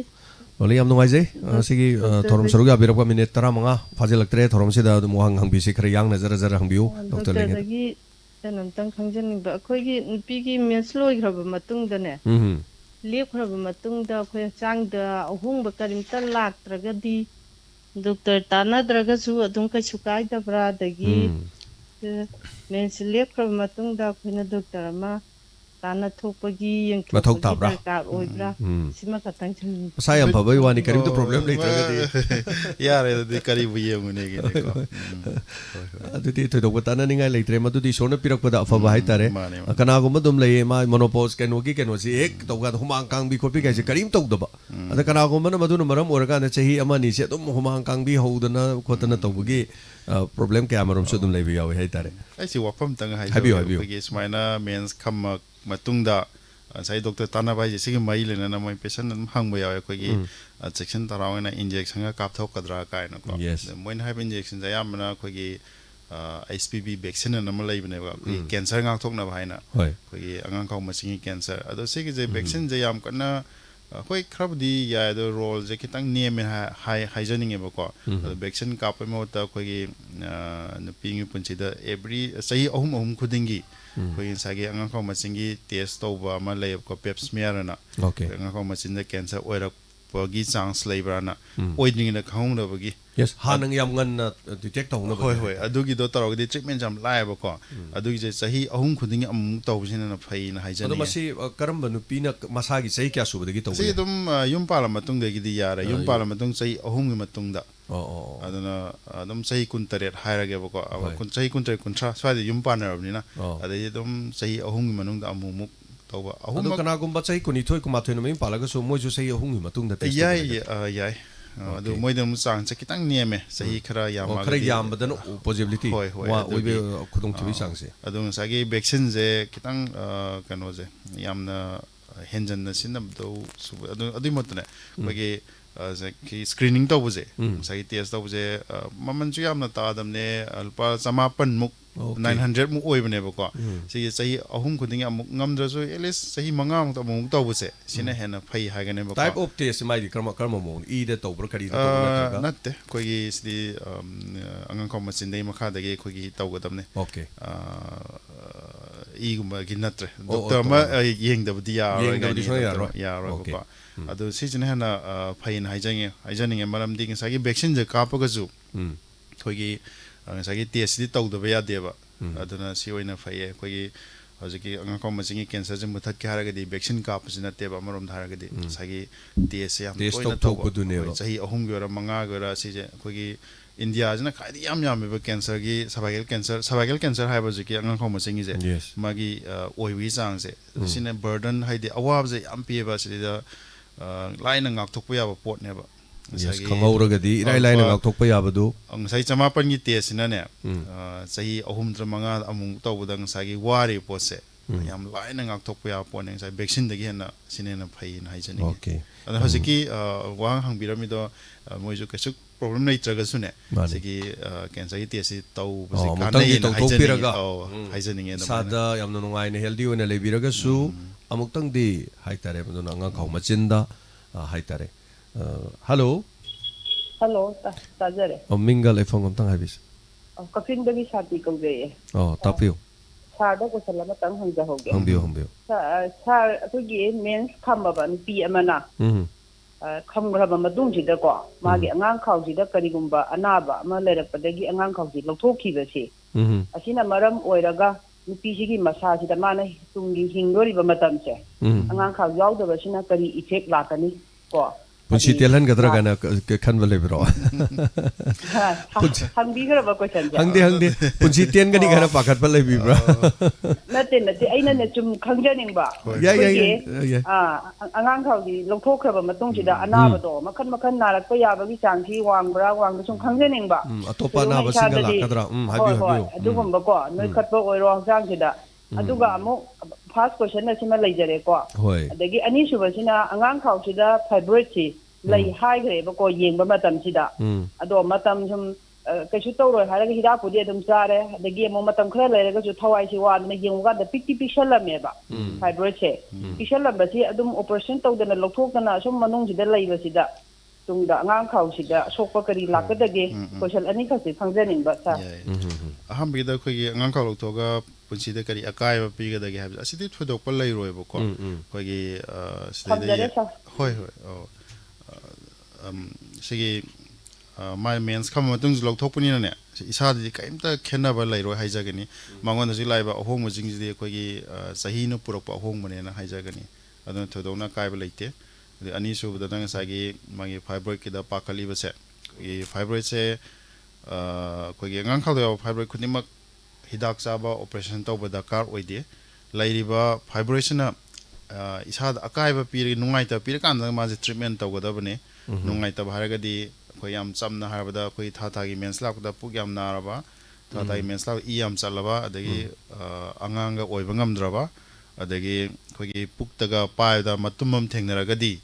fibroid si da makta ta sengna treatment to bada ka oina haijaninge hidak cha boiro operation boiro aduna tabida fibroid leiraga su sawgara pikera chai 5 oigara 2 oigara ko gi mens ta kaim tawdraba adagi angang sum leiraba adagi pukta paida kaim thengnadragadi adum legisano na haijaninge adugim ta kaim treatment tawbigano okay hello hello mingalai fanga tapiu ai kanga box gi ani sa ani bu sai khum lo seri hoi hoi wahang lapiu minani pan ai na do thyroid leiba se sa sehi mapan tara mo phare sehi na 30-31 adamain hajar sa thyroid ki hida guli sabi da bro treatment to bi da bro sai chana adugi magi thyroid ki chawbu gi chang di kyam chawgi khangbi bro ai do 75 gram chari sa nataba thyroid ki chawgi bu yeng bagi mai centimeter doctor na singai pa I singai chawi ga haibu khangbi bra adu sa ai kau jare sa hi do nipa mapan tara mo je lai yam kuina chai edu di ko tapi wahang hangbiu sa do ai do sahi nipa mapan mo sa hajar le budi sa je do ai si sa thaidu na oidu ra kai no sa khangja gra do cho adu thaidu ka mari le no kamai to no sa de khangja ning ba clear oyom daga mai je fibroid hybrid thyroid hybrid clear oid thyroid to budoro fibroid haibudoro thyroid khanau da to budoro for hypothyroidism okay adu isagi saidi kya sureba 30-31 adamai sujare sa okay thyroid ki pro hypothyroid obesity dum checkup se dum khra maram te sat dakar oi ko mai dose adjustment tawba dose chana dragadi ngasagi isada nungai tab khotab jim tawbane koi ainga sa da yamna haina daba isa chokta ba haining daba khotpaje aduna sidi checkup adum maram te chapi ba dakar oi gane na haijaninge adamaina okay adu wahang che pa yabira bro to wahang le biri bro sa ya jare thank you adu hoi chahidi yam me chahi nipan kano gi guli saba se hai tare masi doctor hoi thyroid ki sham lai hai tare ngasi ji wahang che oi thyroid ayam na chai tha ahum ne na tha taruk sumaina ne test tawraga dose adjust tawune ba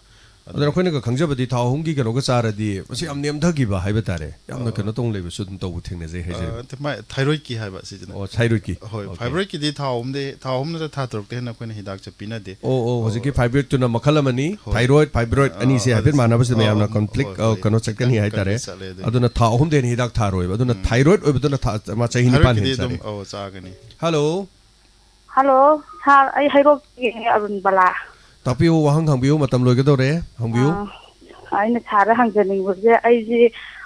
chahi kuntha humde mu sure ko adu sum kari hangang budi ahum sure thingau chat pa sum toina sum hawe ko thingau chat pa toina hawa si sa si sibu cancer gumba kai gumba gi angang khaw gi du gumba oira kadura hidak sha gan hum phaba adagi hidak kana dawra ni hidak sin na ta kana khare phare lai bi amu hum haurak pa sibu kamaina tawdu mo hang sade khangjaning dan na tawrak pa smaina phingau je makhal ani thongna lakane ba ko amana normal masagen chachaba de amana ki lena tina haitare ko maina aham gi jana am common oigale smaina ma hidak sa gadi phai aduga zaraga amuk tawre haije asije amna na khanbadi magi masagen khra chachaba oine na khanjai aduga amadu oragadi phatabnu de oragadi dum khuna doctor yengnom hapet idea laigani aduga makhoi je sum makhata yengni saina ngang khau machingi test ama habdo adugi do tok paje dum kana gani sagi pep smear habdo adugi do report normal la agadi sagi masage na chachabu ramagadi adumaina oigani na haining adu sum mana sai cancer se panmado adugi wa mawangda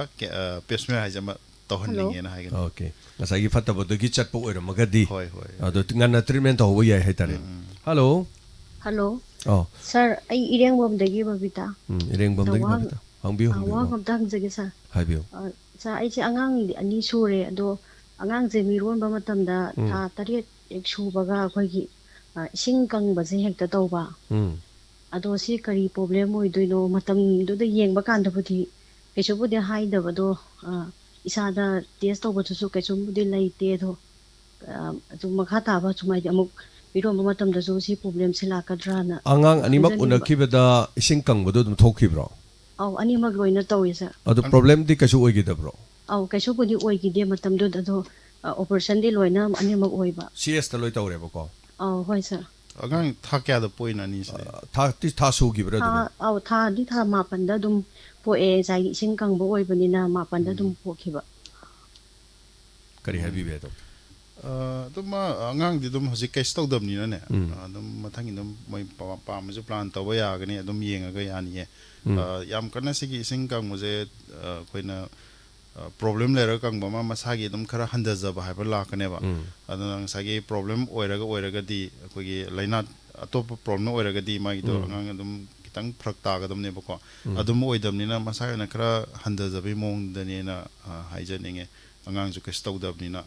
ꯑꯗꯨꯕꯨ ꯉꯁꯥꯏꯒꯤ doctor ꯃꯁꯦ ꯊꯥ 7 ꯑꯗꯥꯏꯗ ꯀꯪꯕꯒꯁꯨ ꯌꯧꯁꯜꯂꯛꯄ ꯊꯦꯡꯅꯕꯤꯕ꯭ꯔꯥ ꯁꯤꯒꯨꯝꯕꯁꯦ ꯌꯥꯎꯋꯦ ꯁꯨꯃꯥꯏꯅ ꯉꯟꯅ ꯀꯪꯉꯤ ꯃꯇꯤꯛ ꯍꯥꯏꯗꯤ ꯊꯥ 6ꯇ ꯑꯣꯏꯔꯣ 8ꯇ ꯑꯣꯏꯔꯣ ꯀꯪꯉꯒꯗꯤ ꯑꯩꯈꯣꯏꯒꯤ ꯑꯍꯥꯟꯕꯗ ꯑꯣꯏꯁꯦ ꯖꯦꯅꯦꯇꯤꯀꯦꯜ ꯄ꯭ꯔꯣꯕ꯭ꯂꯦꯝ ꯍꯥꯏꯗꯤ ꯑꯉꯥꯡꯗ ꯄ꯭ꯔꯣꯕ꯭ꯂꯦꯝ ꯑꯣꯏꯕꯗꯒꯤ ꯍꯧꯖꯤꯛ ꯑꯣꯏꯔꯤꯕ ꯑꯉꯥꯡꯁꯤꯒꯤ ꯅꯣꯔꯃꯦꯜ ꯑꯣꯏꯗꯕꯒꯤ ꯑꯗꯨꯃꯥꯏꯅ ꯎꯠꯊꯣꯔꯛꯄ ꯀꯩꯅꯣ ꯑꯣꯏꯅ ꯑꯣꯏꯒꯜꯂꯦ ꯑꯗꯨꯅ ꯊꯥ 6-7 ꯁ꯭ꯋꯥꯏꯗ ꯏꯁꯤꯡꯁꯦ ꯌꯥꯝꯅ ꯌꯥꯎꯗ꯭ꯔꯕ ꯑꯗꯩ ꯑꯉꯥꯡꯁꯦ ꯑꯌꯥꯝꯕ ꯃꯇꯝꯗ ꯄꯣꯛꯑꯒꯁꯨ ꯅꯣꯔꯃꯦꯜ ꯈꯤꯇꯪ ꯑꯣꯏꯒꯟꯗꯦ ꯑꯗꯒꯤ ꯄꯣꯛꯄ ꯅꯪꯍꯧꯗ꯭ꯔꯒꯅ ꯄꯨꯛꯅꯤꯡꯗ ꯑꯗꯨꯝ ꯏꯍꯨꯟꯒ ꯂꯦꯞꯈꯤꯕꯁꯦ ꯁꯨꯃꯥꯏꯅ ꯈꯔ ꯑꯣꯏꯒꯜꯂꯦ ꯍꯣꯏ ꯑꯗꯨ ꯃꯥꯒꯤꯗꯤ ꯑꯗꯨꯝ ꯊꯥ 9 ꯁꯨꯔꯒ ꯄꯣꯛꯄꯅꯤꯅ ꯑꯗꯨꯝ ꯑꯗꯨꯝꯗꯤ ꯂꯩꯔꯝꯗꯧ ꯃꯥꯟꯗꯦ ꯑꯗꯨꯝ ꯊꯣꯏꯗꯣꯛꯄ ꯀꯩꯁꯨ ꯀꯥꯏꯔꯣꯏꯗꯕ꯭ꯔꯥꯅ ꯍꯥꯏꯖꯅꯤꯡꯉꯦ ꯑꯗꯨꯃꯥꯏꯅ ꯑꯣꯀꯦ ꯑꯗꯨꯗꯤ ꯑꯩꯈꯣꯏꯒꯤ ꯂꯥꯏꯟꯗꯁꯨ ꯂꯩꯕꯤꯔꯤ ꯑꯉꯥꯡꯁꯤꯡꯗꯤ ꯊꯣꯏꯗꯣꯛꯄ ꯀꯩꯁꯨ ꯇꯧꯕ ꯂꯩꯇꯦꯀꯣ ꯂꯣꯏꯅꯃꯛ ꯅꯣꯔꯃꯦꯜ ꯑꯗꯨꯝ ꯑꯣꯏꯕꯤꯀꯣ ꯀꯩꯁꯨꯝ ꯇꯧꯗꯦ ꯁꯥꯔ ꯅꯣꯔꯃꯦꯜ ꯂꯣꯏꯅ ꯑꯣꯏ ꯌꯥꯝ ꯂꯥꯏꯕꯛ ꯐꯕꯅꯦ ꯍꯥꯏꯇꯥꯔꯦ ꯊꯥ 9ꯗ ꯑꯣꯏꯕꯗꯨꯅ ꯍꯥꯏꯇꯥꯔꯦꯅꯦ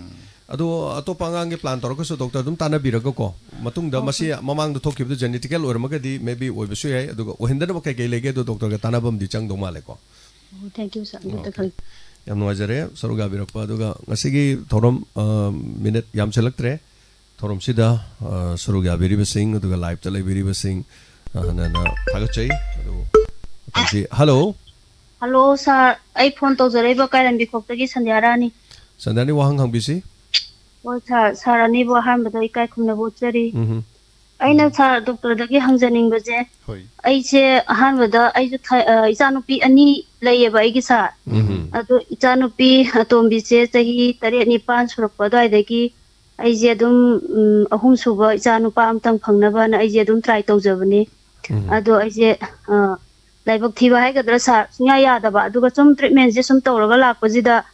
ꯇ꯭ꯌꯨꯕ ꯌꯦꯠ ꯊꯪꯕ ꯇ꯭ꯌꯨꯕꯁꯦ ꯐꯨꯜꯂꯦ ꯍꯥꯏꯔꯛꯄꯀꯣ ꯁꯥꯔ ꯑꯗꯩꯗ ꯇ꯭ꯌꯨꯕꯁꯦ ꯑꯩꯈꯣꯏ ꯃꯦꯗꯥꯝ ꯖꯤꯕꯂꯇꯥ ꯀꯛꯆꯤꯡꯒꯤ ꯃꯦꯗꯥꯝ ꯖꯤꯕꯂꯇꯥꯅ ꯌꯦꯡꯕ ꯀꯥꯟꯗ ꯅꯪꯒꯤꯁꯦ ꯃꯤꯔꯥꯡ ꯃꯍꯨꯝꯗꯧꯅ ꯈꯨꯝꯖꯤꯜꯂꯒ ꯂꯩꯔꯦ ꯑꯗꯨꯕꯨ ꯍꯤꯗꯥꯛꯁꯦ ꯀꯥꯞꯄ ꯀꯥꯟꯗ ꯆꯠꯄ꯭ꯔꯥ ꯌꯦꯡꯖꯦꯅ ꯍꯥꯏꯔꯒ ꯑꯩꯁꯦ ꯑꯃꯨꯛꯀꯤ ꯃꯊꯪꯒꯤ ꯃꯊꯪ ꯊꯥꯗ ꯑꯃꯨꯛ ꯆꯠꯄ ꯍꯥꯏꯇꯥꯔꯦ ꯑꯗꯩ ꯆꯠꯄ ꯀꯥꯟꯁꯤꯗ ꯌꯥꯔꯦ ꯅꯪꯒꯤꯁꯦ ꯁꯨꯃꯥꯏꯅ ꯍꯤꯗꯥꯛꯁꯦ ꯀꯥꯞꯄꯁꯤꯗ ꯅꯪꯒꯤꯁꯦ ꯑꯗꯨꯝ ꯇ꯭ꯌꯨꯕꯁꯦ ꯌꯥꯔꯦꯅ ꯍꯥꯏꯔꯕꯀꯣ ꯁꯥꯔ ꯑꯗꯨꯒ ꯑꯩꯁꯦ ꯑꯉꯥꯡ ꯁꯨꯝ ꯑꯣꯏꯕ꯭ꯔꯥꯅ ꯁꯨꯝ ꯌꯦꯡꯕꯗꯣ ꯑꯗꯨꯝ ꯑꯣꯏꯈꯤꯗ꯭ꯔꯦ ꯌꯥꯈꯤꯗ꯭रे ꯑꯗꯩꯗꯤ ꯃꯦꯗꯥꯝ ꯖꯤꯕꯂꯇꯥꯅ ꯍꯥꯏꯔꯦ IVF ꯀꯤ ꯍꯤꯗꯥꯛ ꯅꯨꯡꯗꯥꯛ ꯑꯃꯨꯛꯇꯪ ꯆꯥꯔꯒ ꯈꯣꯠꯂꯒ ꯌꯦꯡꯕ ꯌꯥꯕ꯭ꯔꯥ ꯌꯦꯡꯁꯤ ꯅꯪꯒꯤꯁꯦꯅ ꯍꯥꯏꯕ ꯀꯥꯟꯗ ꯁꯥꯔ ꯏꯟꯗꯤꯚꯔꯗ ꯌꯦꯡꯉꯨꯕꯅꯦꯕ ꯁꯥꯔ ꯑꯩꯁꯦ ꯁꯥꯔ ꯏꯟꯗꯤꯚꯔꯗ ꯌꯦꯡꯕ ꯀꯥꯟꯁꯤꯗ ꯑꯩꯁꯦ ꯇ꯭ꯌꯨꯕꯁꯦ ꯐꯨꯜꯂꯦ ꯑꯗꯨꯒ ꯅꯨꯄꯥꯒꯤꯁꯨ ꯃꯥ ꯃꯁꯥꯁꯨ ꯈꯔ ꯁꯣꯜꯂꯦꯅ ꯍꯥꯏꯔꯦ ꯑꯗꯨꯅ IVF ꯀꯤꯁꯦ ꯇ꯭ꯔꯥꯏ ꯇꯧꯒꯦꯅ ꯍꯥꯏꯕꯅꯦꯕꯀꯣ ꯁꯥꯔ ꯑꯗꯩꯗ ꯑꯩꯁꯦ ꯀꯩꯅꯣ ꯑꯩꯈꯣꯏ ꯅꯨꯄꯥꯁꯨ ꯃꯁꯥ ꯁꯣꯜꯂꯦ ꯍꯥꯏꯔꯕꯅꯤna ꯃꯔꯨꯝ ꯂꯧꯊꯣꯛꯑꯒ ꯏꯕꯥꯅꯤꯃꯛꯀꯤ ꯂꯧꯊꯣꯛꯑꯒ ꯑꯗꯨꯃꯥꯏꯅ IVF ꯑꯣꯏꯅ ꯇꯧꯔꯁꯦꯅ ꯑꯩꯁꯦ ꯇ꯭ꯔꯥꯏ ꯇꯧꯖꯔꯨꯔꯦꯕ ꯁꯥꯔ ꯑꯗꯨꯒ ꯍꯥꯞꯇ꯭ꯔꯤꯉꯩ ꯃꯔꯛꯁꯤꯗ ꯍꯥꯞꯇ꯭ꯔꯤꯉꯩ ꯑꯩꯈꯣꯏ ꯃꯔꯨꯝꯁꯦ ꯍꯥꯞꯇ꯭ꯔꯤꯉꯩ ꯃꯔꯛꯁꯤꯗ ꯂꯧꯊꯣꯛꯑꯒ ꯍꯥꯞꯇ꯭ꯔꯤꯉꯩ ꯃꯔꯛꯁꯤꯗ ꯑꯩꯁꯦ ꯍꯤꯗꯥꯛꯁꯦ 2ꯔꯛ ꯀꯥꯞꯄꯦꯕ ꯇꯥꯝ 2ꯔꯛ ꯍꯥꯏꯇꯥꯔꯦ ꯍꯥꯞꯄ ꯌꯥꯅꯉꯥꯏꯒꯤꯁꯦ ꯑꯁꯤꯗꯩꯁꯤꯗ ꯑꯩꯈꯣꯏꯒꯤ ꯌꯥꯗ꯭ꯔꯦꯅ ꯑꯗꯨꯝ ꯂꯣꯁ ꯑꯣꯏꯔꯦꯅ ꯑꯗꯨꯝ ꯂꯥꯛꯄ ꯍꯥꯏꯇꯥꯔꯦ ꯑꯩꯁꯦ ꯍꯟꯊꯔꯛꯄ ꯍꯥꯏꯇꯥꯔꯦ ꯑꯗꯣ ꯁꯤꯕꯨ ꯀꯔꯤ ꯃꯔꯝ ꯂꯩꯕꯒꯤꯅꯣ ꯑꯗꯨꯒ ꯑꯩꯒꯤ ꯏꯁꯥꯒꯤ ꯑꯩꯁꯦ ꯍꯥꯟꯅꯗꯤ ꯊꯥꯏꯔꯣꯏꯗ ꯂꯩꯔꯝꯃꯦꯕ ꯁꯥꯔ ꯊꯥꯏꯔꯣꯏꯗꯁꯦ ꯁꯥꯔ ꯏꯟꯗꯤꯕꯔꯗ 2023ꯒꯤ ꯀꯩꯅꯣꯗ ꯑꯣꯛꯇꯣꯕꯔꯗ ꯑꯩꯁꯦ ꯊꯥꯏꯔꯣꯏꯗꯁꯦ ꯂꯣꯏꯅ ꯐꯔꯦ ꯅꯪꯒꯤꯁꯦ ꯅꯣꯔꯃꯦꯜ ꯑꯣꯏꯔꯦꯅ ꯍꯥꯏꯔꯛꯈ꯭ꯔꯦꯕ ꯑꯗꯣ ꯊꯥꯏꯔꯣꯏꯗꯀꯤ ꯑꯣꯏꯕ꯭ꯔꯥꯅ ꯑꯩꯅ ꯆꯤꯡꯅꯔꯨꯕꯗꯣ ꯑꯗꯣ ꯇ꯭ꯌꯨꯕꯇꯨꯅ ꯑꯣꯏꯔꯤꯕ꯭ꯔꯥ ꯊꯥꯏꯔꯣꯏꯗꯇꯨꯅꯕꯨ ꯑꯣꯏꯔꯤꯕ꯭ꯔꯥꯅ ꯑꯩ ꯁꯥꯔꯗꯒꯤ ꯈꯪꯖꯅꯤꯡꯕ ꯊꯥꯒꯠꯆꯔꯤ ꯋꯥꯍꯪꯁꯤ ꯗꯣꯛꯇꯔ ꯀꯔꯤ ꯀꯩꯅꯣꯒꯤ ꯃꯔꯨꯝꯗꯤ ꯂꯩꯔꯕꯅꯦꯕꯀꯣ ꯁꯦꯝꯃꯒ ꯑꯩꯈꯣꯏꯒꯤ ꯍꯥꯞꯄꯒꯤ ꯃꯇꯝ ꯉꯥꯏꯔꯤꯅꯦꯕꯀꯣ ꯃꯥꯏꯁꯦ ꯍꯣꯏ ꯑꯗꯨꯗꯤ ꯃꯥꯏ ꯑꯉꯥꯡ ꯈꯥꯎ ꯃꯅꯨꯡꯒꯤ ꯊꯥꯒꯠꯄꯗ ꯌꯧꯗꯕꯒꯤ ꯑꯣꯏꯔꯝꯒꯅꯦꯕꯀꯣ ꯑꯩꯈꯣꯏꯒꯤ ꯑꯉꯥꯡ ꯈꯥꯎ ꯃꯅꯨꯡꯒꯤ ꯂꯥꯏꯅꯤꯡꯁꯦ ꯑꯩꯈꯣꯏꯅ ꯑꯔꯥꯎꯟ 7 mm ꯀ ꯍꯥꯏꯕ ꯑꯗꯨꯒꯤ ꯃꯊꯛꯇ ꯑꯣꯏꯔꯒꯗꯤ ꯑꯔꯥꯎꯟ 10 mm ꯀ ꯍꯥꯏꯔꯒꯗꯤ ꯌꯥꯝꯅ ꯐꯩ ꯍꯥꯏꯅꯗꯤ ꯃꯇꯝꯗ ꯑꯩꯈꯣꯏꯅ ꯍꯥꯞꯄꯦꯕ ꯃꯔꯨꯝꯁꯦ ꯄꯨꯟꯖꯜꯂꯕꯗ ꯑꯩꯈꯣꯏꯅ ꯀꯩ ꯍꯥꯏꯗꯅ ꯑꯉꯥꯡ ꯏꯝꯕ꯭ꯔꯥꯏꯌꯣ ꯀ ꯍꯥꯏꯕꯗꯣ ꯑꯗꯨꯗ ꯍꯥꯞꯀꯗꯣꯏꯅꯦꯕꯀꯣ ꯑꯗꯨꯒꯤꯗꯣ ꯃꯥꯏꯗꯣ ꯈꯤꯇꯪ ꯊꯥꯕꯁꯤ ꯌꯧꯗꯕ ꯃꯥꯜꯂꯦ ꯑꯩꯈꯣꯏꯒꯤ ꯉꯁꯥꯏ ꯑꯩꯈꯣꯏꯅ ꯄꯥꯝꯃꯤꯕ 10 mm ꯑꯦꯠꯂꯤꯁ 8 mm ꯁꯦ ꯌꯧꯔꯝꯃꯣꯏꯕꯀꯣ ꯑꯗꯨꯅ ꯁꯤ ꯌꯧꯗꯕꯩ ꯃꯔꯝꯁꯤꯗꯤ ꯉꯁꯥꯏꯒꯤ ꯇ꯭ꯌꯨꯕꯇ ꯐꯨꯟꯕꯗꯨꯒ ꯀꯩꯝꯇ ꯃꯔꯤ ꯂꯩꯅꯗꯦ ꯊꯥꯏꯔꯣꯏꯗꯀꯁꯨ ꯃꯔꯤ ꯂꯩꯅꯗꯦꯕ ꯑꯗꯨꯅ ꯉꯁꯥꯏꯒꯤ ꯃꯥꯒꯤ ꯊꯥꯒꯠꯄ ꯌꯧꯗ꯭ꯔꯤꯗꯣ ꯀꯔꯤ ꯃꯔꯝꯒꯤꯅꯣ ꯌꯦꯡꯊꯣꯛꯄ ꯑꯃ ꯗꯔꯀꯥꯔ ꯑꯣꯏ ꯑꯁꯤꯒꯤꯁꯤꯗ ꯑꯩꯈꯣꯏꯅ ꯑꯉꯥꯡ ꯈꯥꯎ ꯃꯅꯨꯡꯒꯤꯁꯦ ꯑꯩꯈꯣꯏ ꯀꯦꯃꯦꯔꯥ ꯍꯥꯞꯄ ꯍꯤꯁꯇ꯭ꯔꯣꯁꯀꯣꯄꯤ ꯀꯥꯏꯅ ꯂꯩꯌꯦꯕꯀꯣ ꯑꯗꯨꯒ ꯌꯦꯡꯕ ꯑꯗꯒꯤ ꯑꯉꯥꯡ ꯈꯥꯎ ꯃꯅꯨꯡꯒꯤ ꯕꯥꯏꯞꯁꯤꯒ ꯇꯧꯔꯒ ꯌꯦꯡꯕ ꯑꯗꯨꯝꯕ ꯑꯃ ꯍꯥꯏꯐꯦꯠ ꯗꯔꯀꯥꯔ ꯑꯣꯏꯔꯝꯕꯁꯨ ꯌꯥꯏꯅ ꯍꯥꯏꯖꯅꯤꯡꯉꯤ ꯃꯥꯒꯤꯁꯦ ꯑꯣꯀꯦ ꯆꯤꯟꯅ ꯍꯥꯏꯕꯗꯗꯤ ꯄꯨꯔꯥ ꯀꯩꯅꯣ ꯗꯥꯏꯒꯅꯣꯁ ꯇꯧꯗꯅ ꯍꯥꯏꯕꯗꯤ ꯌꯥꯗ꯭ꯔꯕꯅꯤꯅ ꯑꯝꯇꯪ ꯂꯦꯡꯊꯣꯛꯄꯤꯔꯀꯥꯟꯗ ꯀꯔꯤ ꯂꯩꯒꯦꯅ ꯌꯦꯡꯕ ꯌꯥꯒꯅꯤ ꯃꯥꯅ ꯍꯪꯉꯤꯕ ꯇ꯭ꯌꯨꯕ ꯐꯨꯟꯕꯗꯨꯒꯗꯤ ꯃꯔꯤ ꯀꯩꯝꯇ ꯂꯩꯇ꯭ꯔꯦ ꯍꯥꯏꯖꯅꯤꯡꯉꯦ ꯌꯦꯁ ꯁꯤꯃ ꯄꯥꯎꯈꯨꯝꯁꯤꯃ ꯐꯪꯖꯔꯦ ꯆꯟꯗꯥꯅꯤ ꯊꯥꯒꯠꯆꯔꯤ ꯉꯁꯤ ꯂꯥꯁ ꯀꯣꯜ ꯂꯧꯈꯠꯆꯒꯦ ꯀꯣꯜꯗꯤ ꯌꯥꯝ ꯂꯥꯛꯑꯦ ꯑꯗꯨ ꯋꯥꯔꯧꯕꯤꯕ ꯌꯥꯗꯦ ꯃꯇꯝꯅ ꯌꯥꯗꯕꯅꯤꯅ ꯍꯜꯂꯣ ꯍꯜꯂꯣ ꯃꯤꯡꯒ ꯂꯩꯐꯝꯒ ꯇꯥꯛꯄꯤꯌꯨ ꯁꯥꯔ ꯂꯝꯗꯤꯡ ꯆꯔꯥꯛꯄꯗꯒꯤ ꯀꯕꯤꯇꯥ ꯍꯩꯈꯥꯝ ꯇꯥꯛꯄꯤꯌꯨ ꯗꯣꯛꯇꯔꯗꯩ ꯀꯩꯒꯨꯝꯕ ꯑꯝꯇ ꯈꯪꯖꯅꯤꯡꯕ ꯁꯥꯔ ꯑꯩꯁꯦ ꯃꯦꯟꯁ ꯂꯥꯛꯄ ꯃꯇꯝꯗ ꯑꯩꯈꯣꯏꯒꯤ ꯇꯥꯡ 1ꯗ ꯂꯥꯛꯑꯦꯅ ꯈꯜꯂꯁꯤ ꯃꯊꯪꯒꯤꯗ ꯑꯃꯨꯛ date 7 ꯑꯗꯨ ꯂꯥꯛꯄ ꯑꯗꯨꯝ ꯆꯣꯟꯊꯔ ꯂꯥꯛꯄ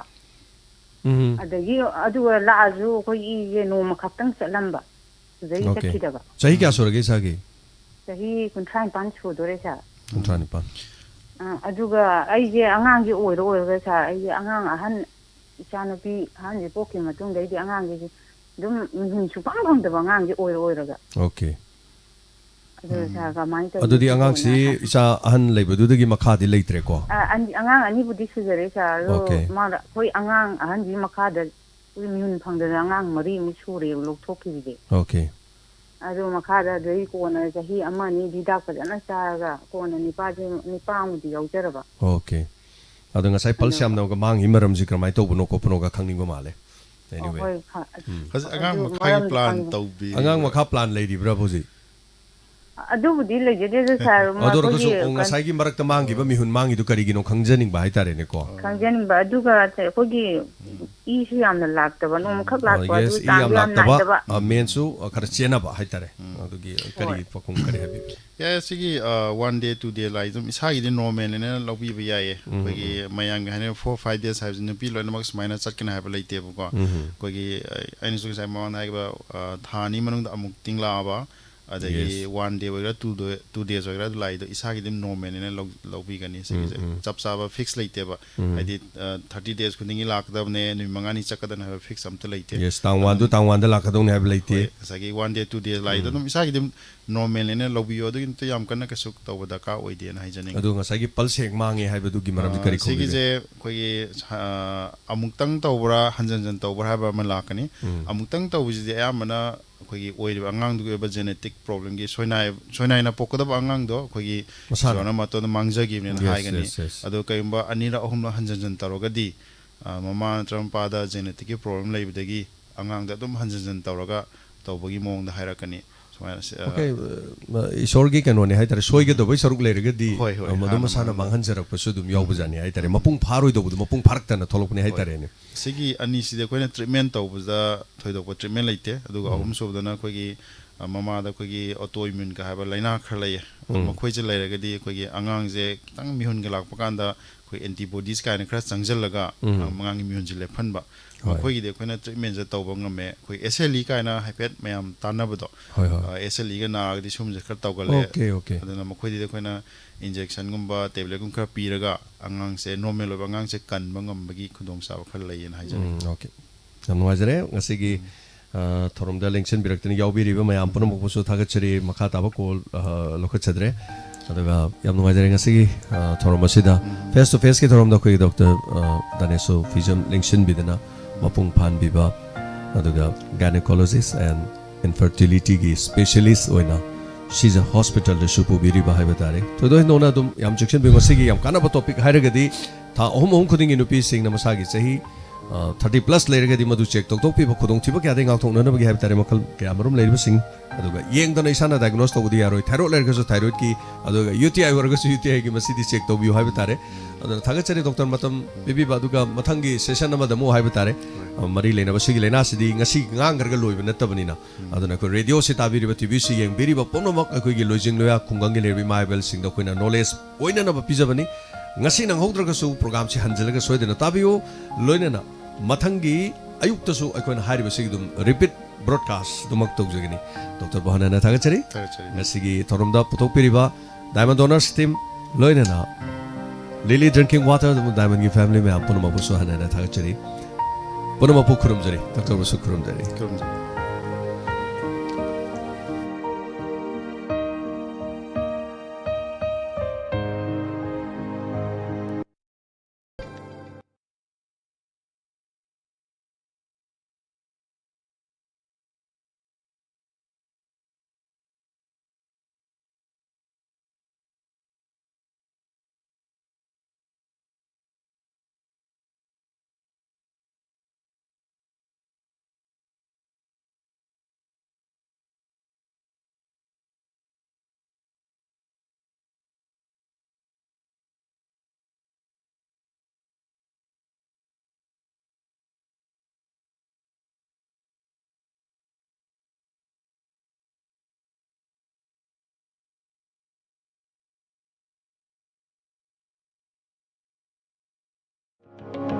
Nungairaba Paujel HN Homeo Clinic Konung Mamang Wangkhei near Thangal Temple Panjariba HN Homeo Clinic asigi maruaina sinusitis tonsillitis amadi nungsang itawa asina singbusing asigi kanaba lobihyo mafamna HN Homeo Clinic Konung Mamang Wangkhei near Thangal Temple ayuk ki pung 9 dagina pung 2 makhai fawba loinana nomaijing numit ayuk ki pung 9 dagina pung 12 akupa marol gi damak paw phobiyu 9856132688 Kaubiraganu HN Homeo Clinic Konung Mamang Wangkhei near Thangal Temple Lana Thoram Haukiba Chaichatara Thamanga English Singani Kunmanga Kumja Kalengi Tarahumdoni Panba Thangja Numita Maake Nuksijarabai Mung Manungda Tinbiramba Wangkhai Mayum Laifon Maiteina Punchi Chengjen Loireduna Nuksijarabai Mung Manung Sagai Natai Maru Mapang Khwai Punhamak Thadok Piramlaga Mapugi Laikonda Lairang Lainam Oina Tinjakri Thasigi Chaichatara Mari English Singani Kungamanga Kalengi Taratereni Panba Yumchake Senumita Mangani Lehun Tamjaraga Lagliba Chaichat Kun Thamanga English Singani Kunmanga Kalengi Kungani 20 Panba Le Papu Panumita Lana Thoram Pangthuk Chagadori Numit asida Laikhidribagi Thawaina Mapugi Laikonda Ingna Chikna Laijaruna Bagi Damak Ngamjaba Herang Lerang Kharedang Mapugi Minkai Shonjabaga Loinana Mapugi Khuyada Ka Chagadori Thoram asida Hallaman Maru Mapang Amadi Sagai Natai Laikhidrabaga Tinabiramba Maru Mapang Imung Manungnadi Khangja Hodraba Singna Matam Chana Lingbirakuna Mapugi Minkai Tabiranaba Diamond TV WAHONG Radio Gi Thongda Paujenjari Ayuk Pung Nipan Makhai Mapugi Minkai Sakshonba Ayuk Pung 13 Makhai Luglen Phangminaba Thogal Phangjariba Sing Wangkhai Mayum Kunjabati Leima Apokpi Motum Ongbi Mema Leima Mani Takhelambam Ongbi Ibem Leima Mache Wangkhai Mayum Ongbi Sunibala Leima Loinabi Motum Ongbi Panthoi Leima Machanupi Lairelapam Ongbi Ichan Leima Machanupi Wangkhai Mayum Ongbi Arna Leima Mamongnupi Wangkhai Mayum Nonga Leima Chanu Masunupi Wangkhai Mayum Labungo Maitei Makhura Wangkhai Mayum Nungthoremba Maitei Makhura Wangkhai Mayum Ngobo Maitei Machanupa Wangkhai Mayum Yohenba Maitei Machanupa Lamding Thongkhong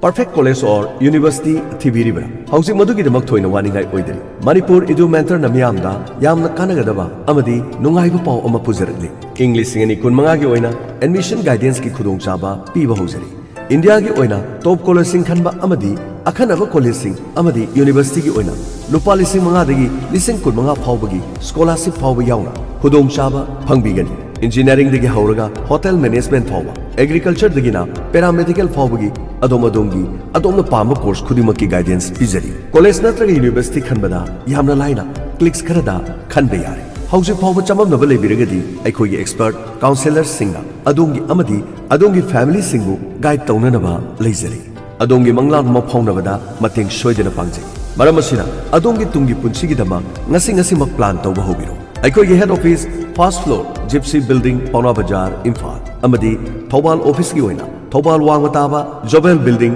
Thobal mobile number 9233661592 loinana 8837236503 natraga aikhogi website www.manipuridu.online da check tobiu Royal Enterprises Kaksing Bazaar mafam asida Samsung MI amadi Oppo loan da phone lobiba yagani makal khudimaki phone ge accessories sing mafam asida mamal hongna lobiba yagani amadi wholesale da su fangbigani tongan ba adomodongi phone brand sing shamjari amadi cherauba matungi oina discount pizari adomna kariguma makal kayagi mobile phone repairing natraga sem sabagi amadi phone gi partsing pambirabadi ngasi mo mafam asida lengsin biro ahongma mamalda pizari Kaksing Bazaar da leriba Royal Enterprises ayuki pung 8 tagina numidangi pung 9 phawba Kaksing Bazaar da hangduna leijari Samsung gi tongan ma model MI gi tongan ma models loinana Oppo gi tongan ma models sing adom amukta da sale pidrabasu loan da hariba phone sing asi lobugi khudong chaba leijari amukta ningsin biro makal kaya gi mobile phones amadi mobile gi accessories sing phangbiragani ngasi mak lengsin biro Royal Enterprises Kaksing Bazaar Admission open. Ruda Academy Thobal. Thobal Wangmataba opposite. Thobal College Manipur. Ruda Academy Thobal gi chaliba sahi English singani kunga manga kuntaru ki oina. Class 11 Arts amadi Science ki admission form thaba hojari. School asi CBSE Delhi ne affiliate tawraba. Class nursery dagina 12 phawba tambay abagi khudong chaba leiraba mafam amani. School asi da thamjariba khudong chaba singdi separate hostel for boys and girls. Class Kodimakta Smart Class ki khudong chaba leizari. Class 6 tagin 8 phawba NCC ki class leizari. NEET UG Z amadi NDA ki special class pizari. Ngasi mak lapiduna adomodongi angang singbu ming sansinbi. Amadi nungairaba paw amakhanga. Ruda Academy SC BA Bachelor of Arts amadi BEd Bachelor of Education Tambagi khudong chaba pizari. Manipur University de affiliate amadi NCTE Delhi na recognized tawraba college ni. Chaliba sahi English singani kunga manga batch tagi tamba yabagi khudong chaba pizari. Hariba course asigi admission form thaba hojari. Adomna college ta lakpiduna kopa marol amadi form loba lakpa yaragani. BEd ki oina last date of admission form submission 31st May 2025. Entrance examination 8 June 2025. Result of entrance exam 14 June 2025. Last date of admission 25 June 2025. Commencement of class last week of July. Loina na BA gina. Last date of admission form submission 31st May 2025. Last date of admission 31st June 2025. Loina na. Commencement of classes first week of July 2025. Akupa marul gidamak call tobiu 7640 871184. Amukana 7640-871184. Ruda Academy, Thobal Wangmataba opposite, Thobal College.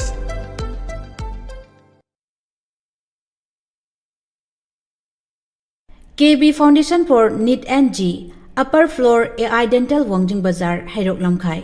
Hairiba mafam asida KB Foundation for NEET G gi regular medical course lakliba megi tang taraga manga English singani kunga manga yai faraba sagol sanumitagi hauzaragani. KB Foundation na fijariba khudongchaba singdi experience and high quality faculty provide all possible study materials including module, mind, math and DPP. Regular weekly multi-test, post-test analysis, quick DOF solving system laizagani. Student friendly environment, special motivation program by expert doctor. Akak nabasin masing khaktani ahan balak pa students taramanga da khudong chawa pizagani. Infal ta na chalubagi mathau tadre. Save time and money and become successful doctor in future. Our office, upper floor, AI Dental Wangjing Bazaar, Hairok Lamkhai. Contact number 89744-03970 Natragana 7005-820493.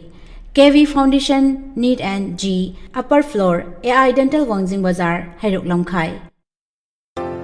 Miyam da karigumba matang khanghanjari madudi Ibudau Khongjom Ningthaugi Lai Committee na Khongjom Laibungda lupa 300 na ticket oiba हाउसफुलना लिसिंग यांखै ताबा हाउसी असी Maggi तांग तरा तरेत इंग लिसिंग अनि कुनगा मंगा हाइरिबा नुमित असिदा हाउसी लावगनी हाइना तौजरंबा अदु खुदोंग चादबा खरा लैबदगी हाइरिबा नुमित असिदा खोंजोम बाजार community हॉलदा ओइना हाउसी असी पांगथोक सरगनी हाइना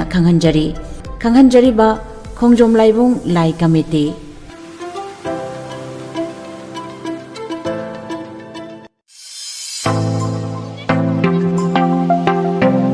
कक्चिंग खुन्या लेकायदा लेबा नेट यूजी कोचिंग सेंटर असिगी अनौबा सेशन गिदमक चटलिबा था असिदगी फॉर्म थाबा हौजरे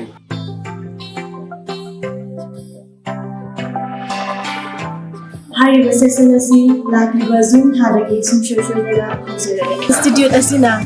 हौखिबा चही कयादगी नेट यूजी दा माइपाकना महिरोय कया अमसु पुथोकचिका Thankful to Apex Career Institute for your guidance and support. All thanks to Apex Career Institute. Thank you, Career Institute. All thanks to Apex Career Institute.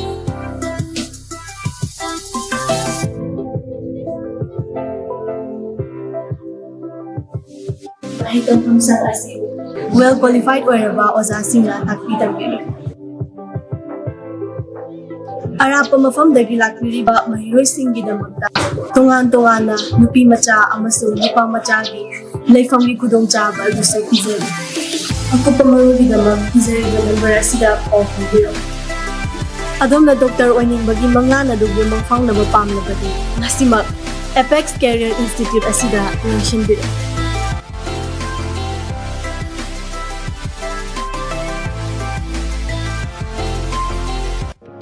Hangdokchari Ayush Healing Point Armani Building Pakhang Lapam Pareng Kaksing Khunyai Lekai Mafam Masida Ayush ki laing bagi khudong saba phangbiragani loinana makal khudimaki therapy tobagi khudong saba su phangbigani therapy makal singa dudi homeopathic consultation yoga and naturopathic consultation Ayush medicine acupuncture massage therapy yoga therapy steam bath, ultrasound therapy, interferential therapy, infrared therapy, vibromassage, peg therapy, weight loss therapy, asina sima makal kaya gi therapy sing phangbigan. Loinana liver gi anaba amadi kidney da nung leiba amadi tonsillitis, skin gi problem loinana nupi gi anaba sing amadi anxiety stress tumba yada basina singba sigi laing gi khudong saba pijari. Masi khaktana tana allergic oiba, gout leiba, heart amadi masigi mari leinaba laina sing diabetes amadi haksang gi weight hengatpa tonga ba laina kaya gi maram dasu tanabibe yagani ningtau kaba numit tagi na thangja numit ki ayuk pung 8 dagi na pung 2 fauba loinana nomaiju numit ayuk pung 9 dagi na nungthil pung 3 fauba gi doctor unabi bagi khudong saba phangbigan akopa marol gi dama 8413935890 loinana 6009968145 Ayush Healing Point Cure with Care Armani Building Pakhang Lapam Paring Kaksing Khunyai Lekai High School Living Certificate Exam Result Out Tawhibag Loinana 11 Science da Admission Gidama Mahiroi Shingbu Padma Ratna English School Kakchingna Taram na Okchari Ahan ba admission tawba Mahiroi Kunda School sina lem na admission tawbagi khudong chaba pijari Ayuki pung 8 dagi nungthigli pung 1 fawbagi manungda school sida lakpiduna admission tawbiraba amadi admission gi procedure khangbiraba yagani 100% pass rate ki mathakta 1992 dagi ngasi fawba position holder topper kaya puthok chakhwa academic da infrastructure da excellent quality galoinana khonajariba co-ed institute ama oiriba Padma Ratna English School Kakchingi akupa information gidama www.praskakching.com da visit tobiba yagani Padma Ratna English School Kakching read today lead tomorrow